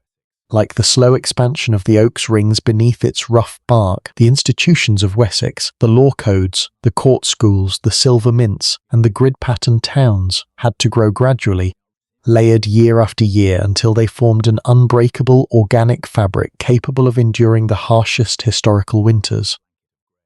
As the sun climbs to its highest point, casting shorter, darker shadows beneath the sleeping forest giants, a team of royal woodsmen moves quietly through the clearing. They do not carry their heavy iron axes with an attitude of destructive haste. Instead, they select their trees with a careful metric precision, marking only those that have reached the perfect maturity for the upcoming spring maintenance of the Winchester walls. The sharp, clean scent of cold wood sap rises into the winter air, a comforting reminder that the renewal of the realm's physical armour proceeds with the exact same disciplined cadence as the scratching of the scribe's pen in the scriptorium. The afternoon gradually fades into a soft violet twilight, and the long shadow of the great oak expands once more across the valley floor, stretching out toward the distant timber battlements of the nearest burg. The forest settles into a deep protected silence, entirely safe under the watchful governance of the king's law. The ancient trees stand firm in the gathering dark, their roots anchoring the soil of the shires while their timber shelters the human lives unfolding inside the walls. It is a covenant of endurance and peace, a quiet victory over the chaotic currents of the world, ensuring that the shadow cast by this resurrected kingdom will grow longer, deeper, and more protective for many generations to come. The soft golden warmth of a midsummer afternoon rests over the rolling curves of the Wiltshire Downs, where the gentle wind moves in long continuous waves across the high grass. Looking out across the hillside, a stranger might see only the natural undulating contours of the ancient English landscape, a series of deep grass-grown hollows and high, linear ridges that sweep gracefully around the shoulder of the hill. Yet, these are not the random formations of geological time. They are the whispering, dim, magnificent earthwork perimeters of King Alfred's Berg system, now experiencing a slow, beautiful transformation as they are systematically reclaimed by the quiet, creative energy of the natural world. The massive trenches that had once been cleared down to the stark white chalk by thousands of labouring spades have settled into a state of profound, unhurried serenity. The steep, vertical clay banks that once presented an unyielding barrier to the world outside have softened under decades of seasonal rain, their sharp angles rounding out to match the gentle cadence of the surrounding downs. The dark, fertile soil at the bottom of the ditch, once kept meticulously clear of any growth by the town maintenance teams, is now covered in a thick green carpet of meadow grass, punctuated by the bright, delicate colours of wild clover, milkwort and yellow marigolds. The architecture of survival has become an architecture of absolute peace. This natural weathering represents a profound shift in the psychological presence of the fortifications. In the years of immediate crisis, these earthworks were monuments of stark kinetic separation, places where a man stood with a sharpened ash spear looking out over an anxious, empty horizon. Today, as the timber palisades slowly decay into the soil and the iron gates stand permanently open to the trading lanes, the ditches function as quiet sanctuaries for the local pastoral life. A young shepherd sits peacefully on the crest of the old rampart, his wooden staff resting across his knees, while his flock of sheep moves slowly down into the hollow of the trench to graze on the sweet, sheltered grass below, their soft bells tinkling rhythmically in the warm afternoon air. The landscape does not forget the king's discipline, it absorbs it, turning the lines of strategic organization into permanent features of the communal heritage. The geometric grids that Alfred's surveyors carved into the raw earth are now mirrored by the clean, straight lines of the hawthorn hedges and the gravel-paved paths that connect the valley farms to the market square. The physical defense of the state has been successfully integrated into the daily, domestic reality of the shires, ensuring that the peace established through the sweat of the ploughman and the blood of the levy is anchored forever in the very soil that nourishes their children. As the sun begins its slow, magnificent descent toward the western horizon, casting long, dramatic ribbons of violet shadow across the green hollows of the ditches, the whispering landscape achieves its highest civil purpose. The wind rustles softly through the tall seed heads of the grass, creating a low, murmuring sound that seems to echo the quiet conversations of the long-dead workers who had first raised these banks from the chalk. The downs settle into a deep, protected twilight, entirely secure within the enduring, organic shield that time has wrapped around the king's vision. The ancient defences stand silent in the gathering dusk, no longer as engines of war but as beautiful, living proof of a kingdom that learned to build its lasting tranquility upon the restored foundations of the earth. The steady, rhythmic clatter of iron-rimmed wagon wheels over closely packed river gravel echoes through the straight street lanes of Winchester, maintaining a cadence that has not changed since the dawn of the century. As the crisp morning light illuminates the timber-framed shops and public custom houses, a modern cartographer or surveyor tracing the physical contours of the town would find themselves looking at a striking mathematical layout. This is not the random, organic clustering of dwellings that defines so many old settlements across the continent. It is a permanent template of urban discipline, The streets run in clean, perpendicular grids, intersecting at precise intervals to connect the central marketplace directly to the fortified perimeter gates. This spatial arrangement is the physical architecture of memory, the lasting indelible footprint of King Alfred's burg system, impressed forever onto the map of the realm. To the modern eye, the true genius of Alfred's urban engineering resides in its structural permanence and adaptability. The 31 fortresses raised during the years of crisis were never intended to stand as cold, hollow garrisons or temporary military outposts. By designing each burg with a standardized internal grid, allocating specific zones for residential hearths, public water wells, craft workshops, and open-air markets, the king established an institutional framework that could naturally evolve from a defensive stronghold into a thriving commercial center. As the immediate military threat faded into the historical past, these managed enclaves did not collapse into ruin. Instead, their secure perimeters and organized streets provided the exact stability necessary to support the long-term growth of medieval civic life. This geometric legacy extends far beyond the town walls, shaping the entire administrative geography of the surrounding shires.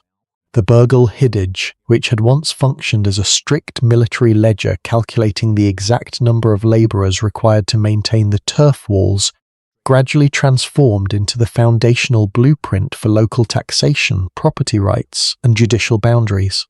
The ancient hides of land that were tethered to the upkeep of a specific foot of defensive walling became the permanent boundaries of modern parishes and hundreds.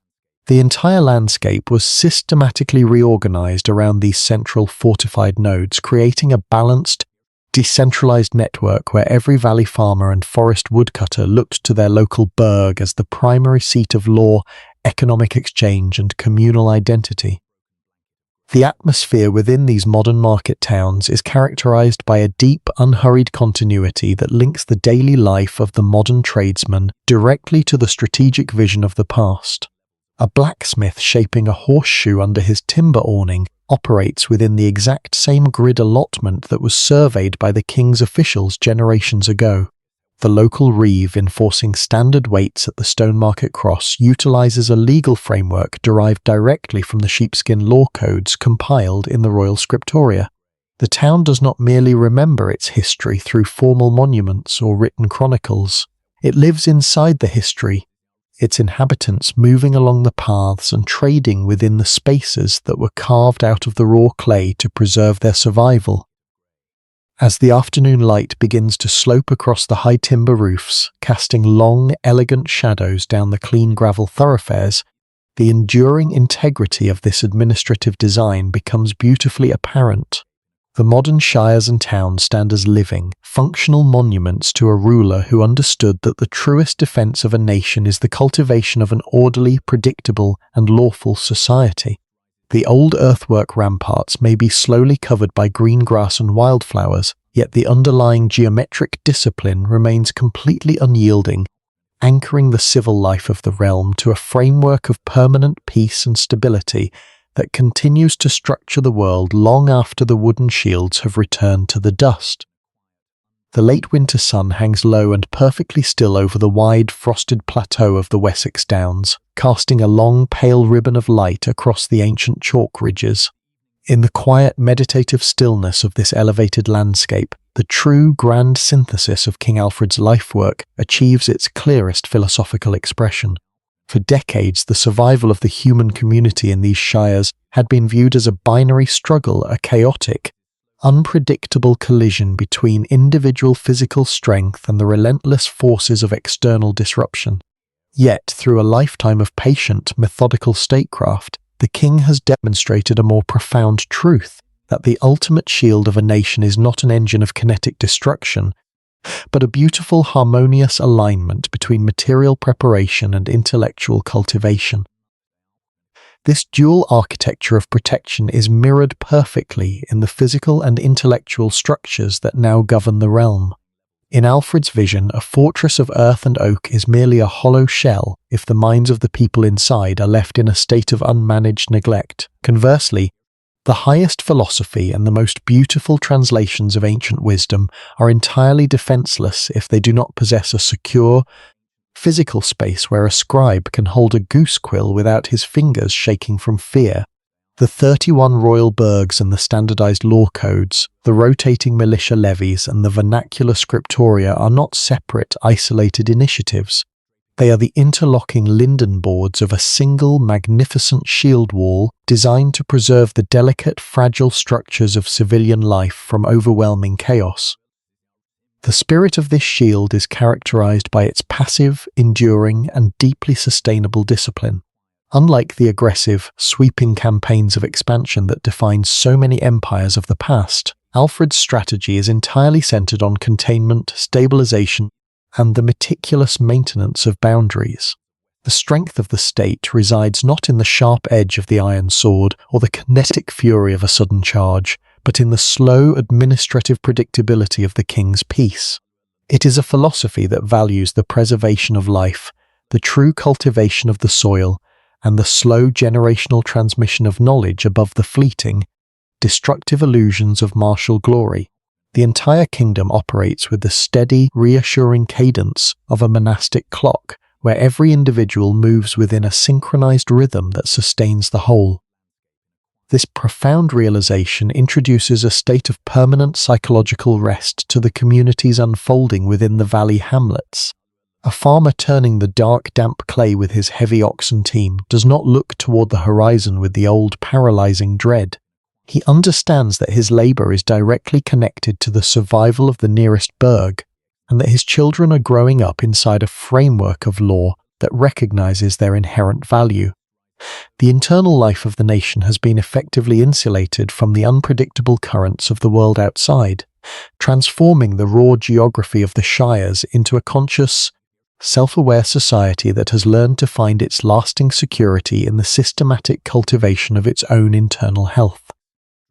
As the evening twilight begins to deepen, turning the vast sky into a soft violet canopy punctuated by the first pale stars of winter, the long shadows of the downs stretch gracefully across the peaceful valleys below. The small hearth fires of the timber cottages begin to twinkle through the darkness, their thin plumes of blue wood smoke rising straight into the cold, still air like a collection of silent prayers. The final alignment of earth, stone and ink stands unyielding in the gathering dark, a permanent monument to a monarch who chose to build his people's future not upon the shifting sands of violence, but upon the solid eternal foundations of wisdom, justice, and mutual protection. A profound, majestic stillness settles over the high valley of the River Itchen as the final sunset of autumn descends upon the capital city of Winchester. From the elevated crest of the eastern hills, the ancient capital appears not as a fragile collection of scattered timber huts, but as a grand geometric masterpiece of stone, earth, and light. The wide, pale blue sky gradually transforms into a brilliant canvas of deep crimson and warm amber gold, reflecting its radiant colours against the slate roofs of the royal palace and the high stone arches of the old minster. This peaceful evening light symbolizes the long-lasting, deep tranquility that has been carved out of the raw wilderness through the power of quiet, deliberate strategy. The physical profile of the city provides a clear visual testament to the absolute success of the king's architectural reforms. The massive Roman stone walls, meticulously repaired and reinforced with hand-quarried limestone battlements, form a clean, unbroken ring of security around the urban core. Below the ramparts, the deep defensive ditches sit perfectly clear of weeds, their steep banks covered in a thick, protective layer of green meadow turf. Within this secure perimeter, the wide gravel-paved streets run in their flawless perpendicular grids, dividing the residential quarters, the busy craft workshops, and the central market squares into a pattern of absolute civic order. The entire space operates with a slow, predictable rhythm that reflects the profound internal peace of the state. The atmosphere inside the city lanes as the daylight fades is characterized by an unhurried domestic harmony. Along the gravel thoroughfares, merchants slowly draw down their heavy timber awnings, checking their day's receipts against the standard weights of the market reeve. The soft, rhythmic clink-clink of pure silver pennies being counted into leather pouches echoes gently off the lime-washed walls, a continuous sound of economic trust that has replaced the old, frantic bartering of the past. Women walk safely toward the communal wells with heavy clay water jars balanced gracefully on their hips, their low, murmured conversations mixing with the joyful laughter of young children playing in the open courtyards without a single thought of danger. This deep psychological relaxation represents the truest fulfillment of the king's strategic vision. Winchester has been successfully transformed from a vulnerable target of sudden disruption into a permanent, self-sustaining sanctuary of civilization. The strength of the capital resides not in the sudden mobilization of an aggressive army, but in the steady daily devotion of an entire community living under a single framework of law and justice. The architecture of defense has created a safe space where the human mind can think, the craftsman can create, and the family can flourish in absolute tranquility, completely insulated from the unpredictable currents of the world outside. As the final lingering ribbons of amber light disappear behind the western ridges, leaving the sky painted in the quiet, cool shades of a violet twilight, the great iron-strengthened oak gates of the city are slowly closed for the night. The heavy locking bars slide into their stone sockets with a deep, reassuring resonance that marks the completion of another day of peace. One by one, small hearth fires begin to twinkle through the dark windows of the timber halls, their pale columns of wood smoke rising straight into the crisp winter air. The capital city settles into a deep, protected slumber, standing firm in the gathering darkness as a magnificent, living proof of a nation that has learned to build its enduring security upon the quiet, eternal foundations of wisdom and order. The deep, nocturnal silence of midwinter wraps its heavy, protective mantle around the royal capital of Winchester, sealing the shires in a state of absolute, undisturbed peace. Outside the high limestone battlements, the frost-silvered fields and the winding ribbon of the River Itchen lie motionless beneath a vast, translucent canopy of stars. Inside the palace chambers, the final candle clock of the reign burns down with an unhurried, majestic regularity, its tiny golden flame descending to the lowest carved ring on the pale wax. The journey that began in the dark, mist-shrouded marshes of Athelney has reached its magnificent, historic culmination.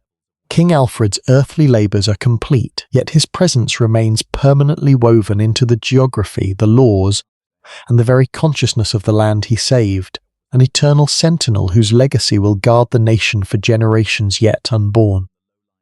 Looking back across the sweeping landscape of this resurrected realm, the true magnitude of Alfred's achievement stands revealed not merely as a military victory, but as a profound act of structural and intellectual creation. He was the supreme architect of both a nation's shield and its mind. Through the mathematical precision of the 31 burghs, the engineering of the river barriers, and the social reorganization of the rotating militia, he broke the chaotic, unpredictable currents of external disruption and anchored the physical survival of his people to the solid earth. Yet, with equal devotion, he understood that a kingdom preserved by the spade and the axe would ultimately wither unless it was inhabited by a community that loved justice, wisdom, and the written word. By translating the foundational texts of Western philosophy into the common Old English tongue, he built an invisible, unyielding fortress for the intellect of his people, ensuring that the light of civilization would never be extinguished in the southern shires. This dual inheritance, the interlocking alignment of material preparation and spiritual cultivation, defines the permanent institutional framework of the English landscape. The straight, perpendicular grids of the market towns, the systematic administration of the shire boundaries, the steady rhythmic ring of the silver coinage, and the quiet, industrious scratching of the quills in the monastic scriptoria are all individual linden boards of a single, magnificent shield wall that has transformed a fractured collection of vulnerable territories into a unified, self-aware state. The kingdom no longer exists in a posture of frantic, short-term survival. It stands in a calm, sustainable and permanent readiness, moving forward with the orderly, predictable cadence of a monastic clock. As the first faint lines of a pale winter dawn begin to break along the eastern horizon, casting a soft pearlescent glow across the timber battlements of the capital, the watchmen on the high walks complete their final rotation. They do not peer into the distance with the anxious, searching dread of their ancestors. They walk with a steady, relaxed pace, their iron-shipped spears glinting softly in the early light, knowing that the horizon is secure and the laws of the land are active. The small hearth fires of the city cottages begin to wake, their thin plumes of blue wood smoke rising straight into the clear, still air like a collective declaration of peace. The architecture of memory is complete. Out of the mud, the timber, the stone, and the ink lines of wisdom, a resilient and deeply unified nation has been forged, a sanctuary of order and light that stands unyielding against the passing storms of the world, securely anchored in an enduring, majestic peace. The channel History Under Moonlight is a storytelling platform created for entertainment, inspiration, education, and the promotion of relaxation and peaceful sleep. All stories presented on this channel are global historical tales, gently curated and narrated based on themes such as ancient mysteries, forgotten chronicles, and the calm, reflective moments of our shared past through time.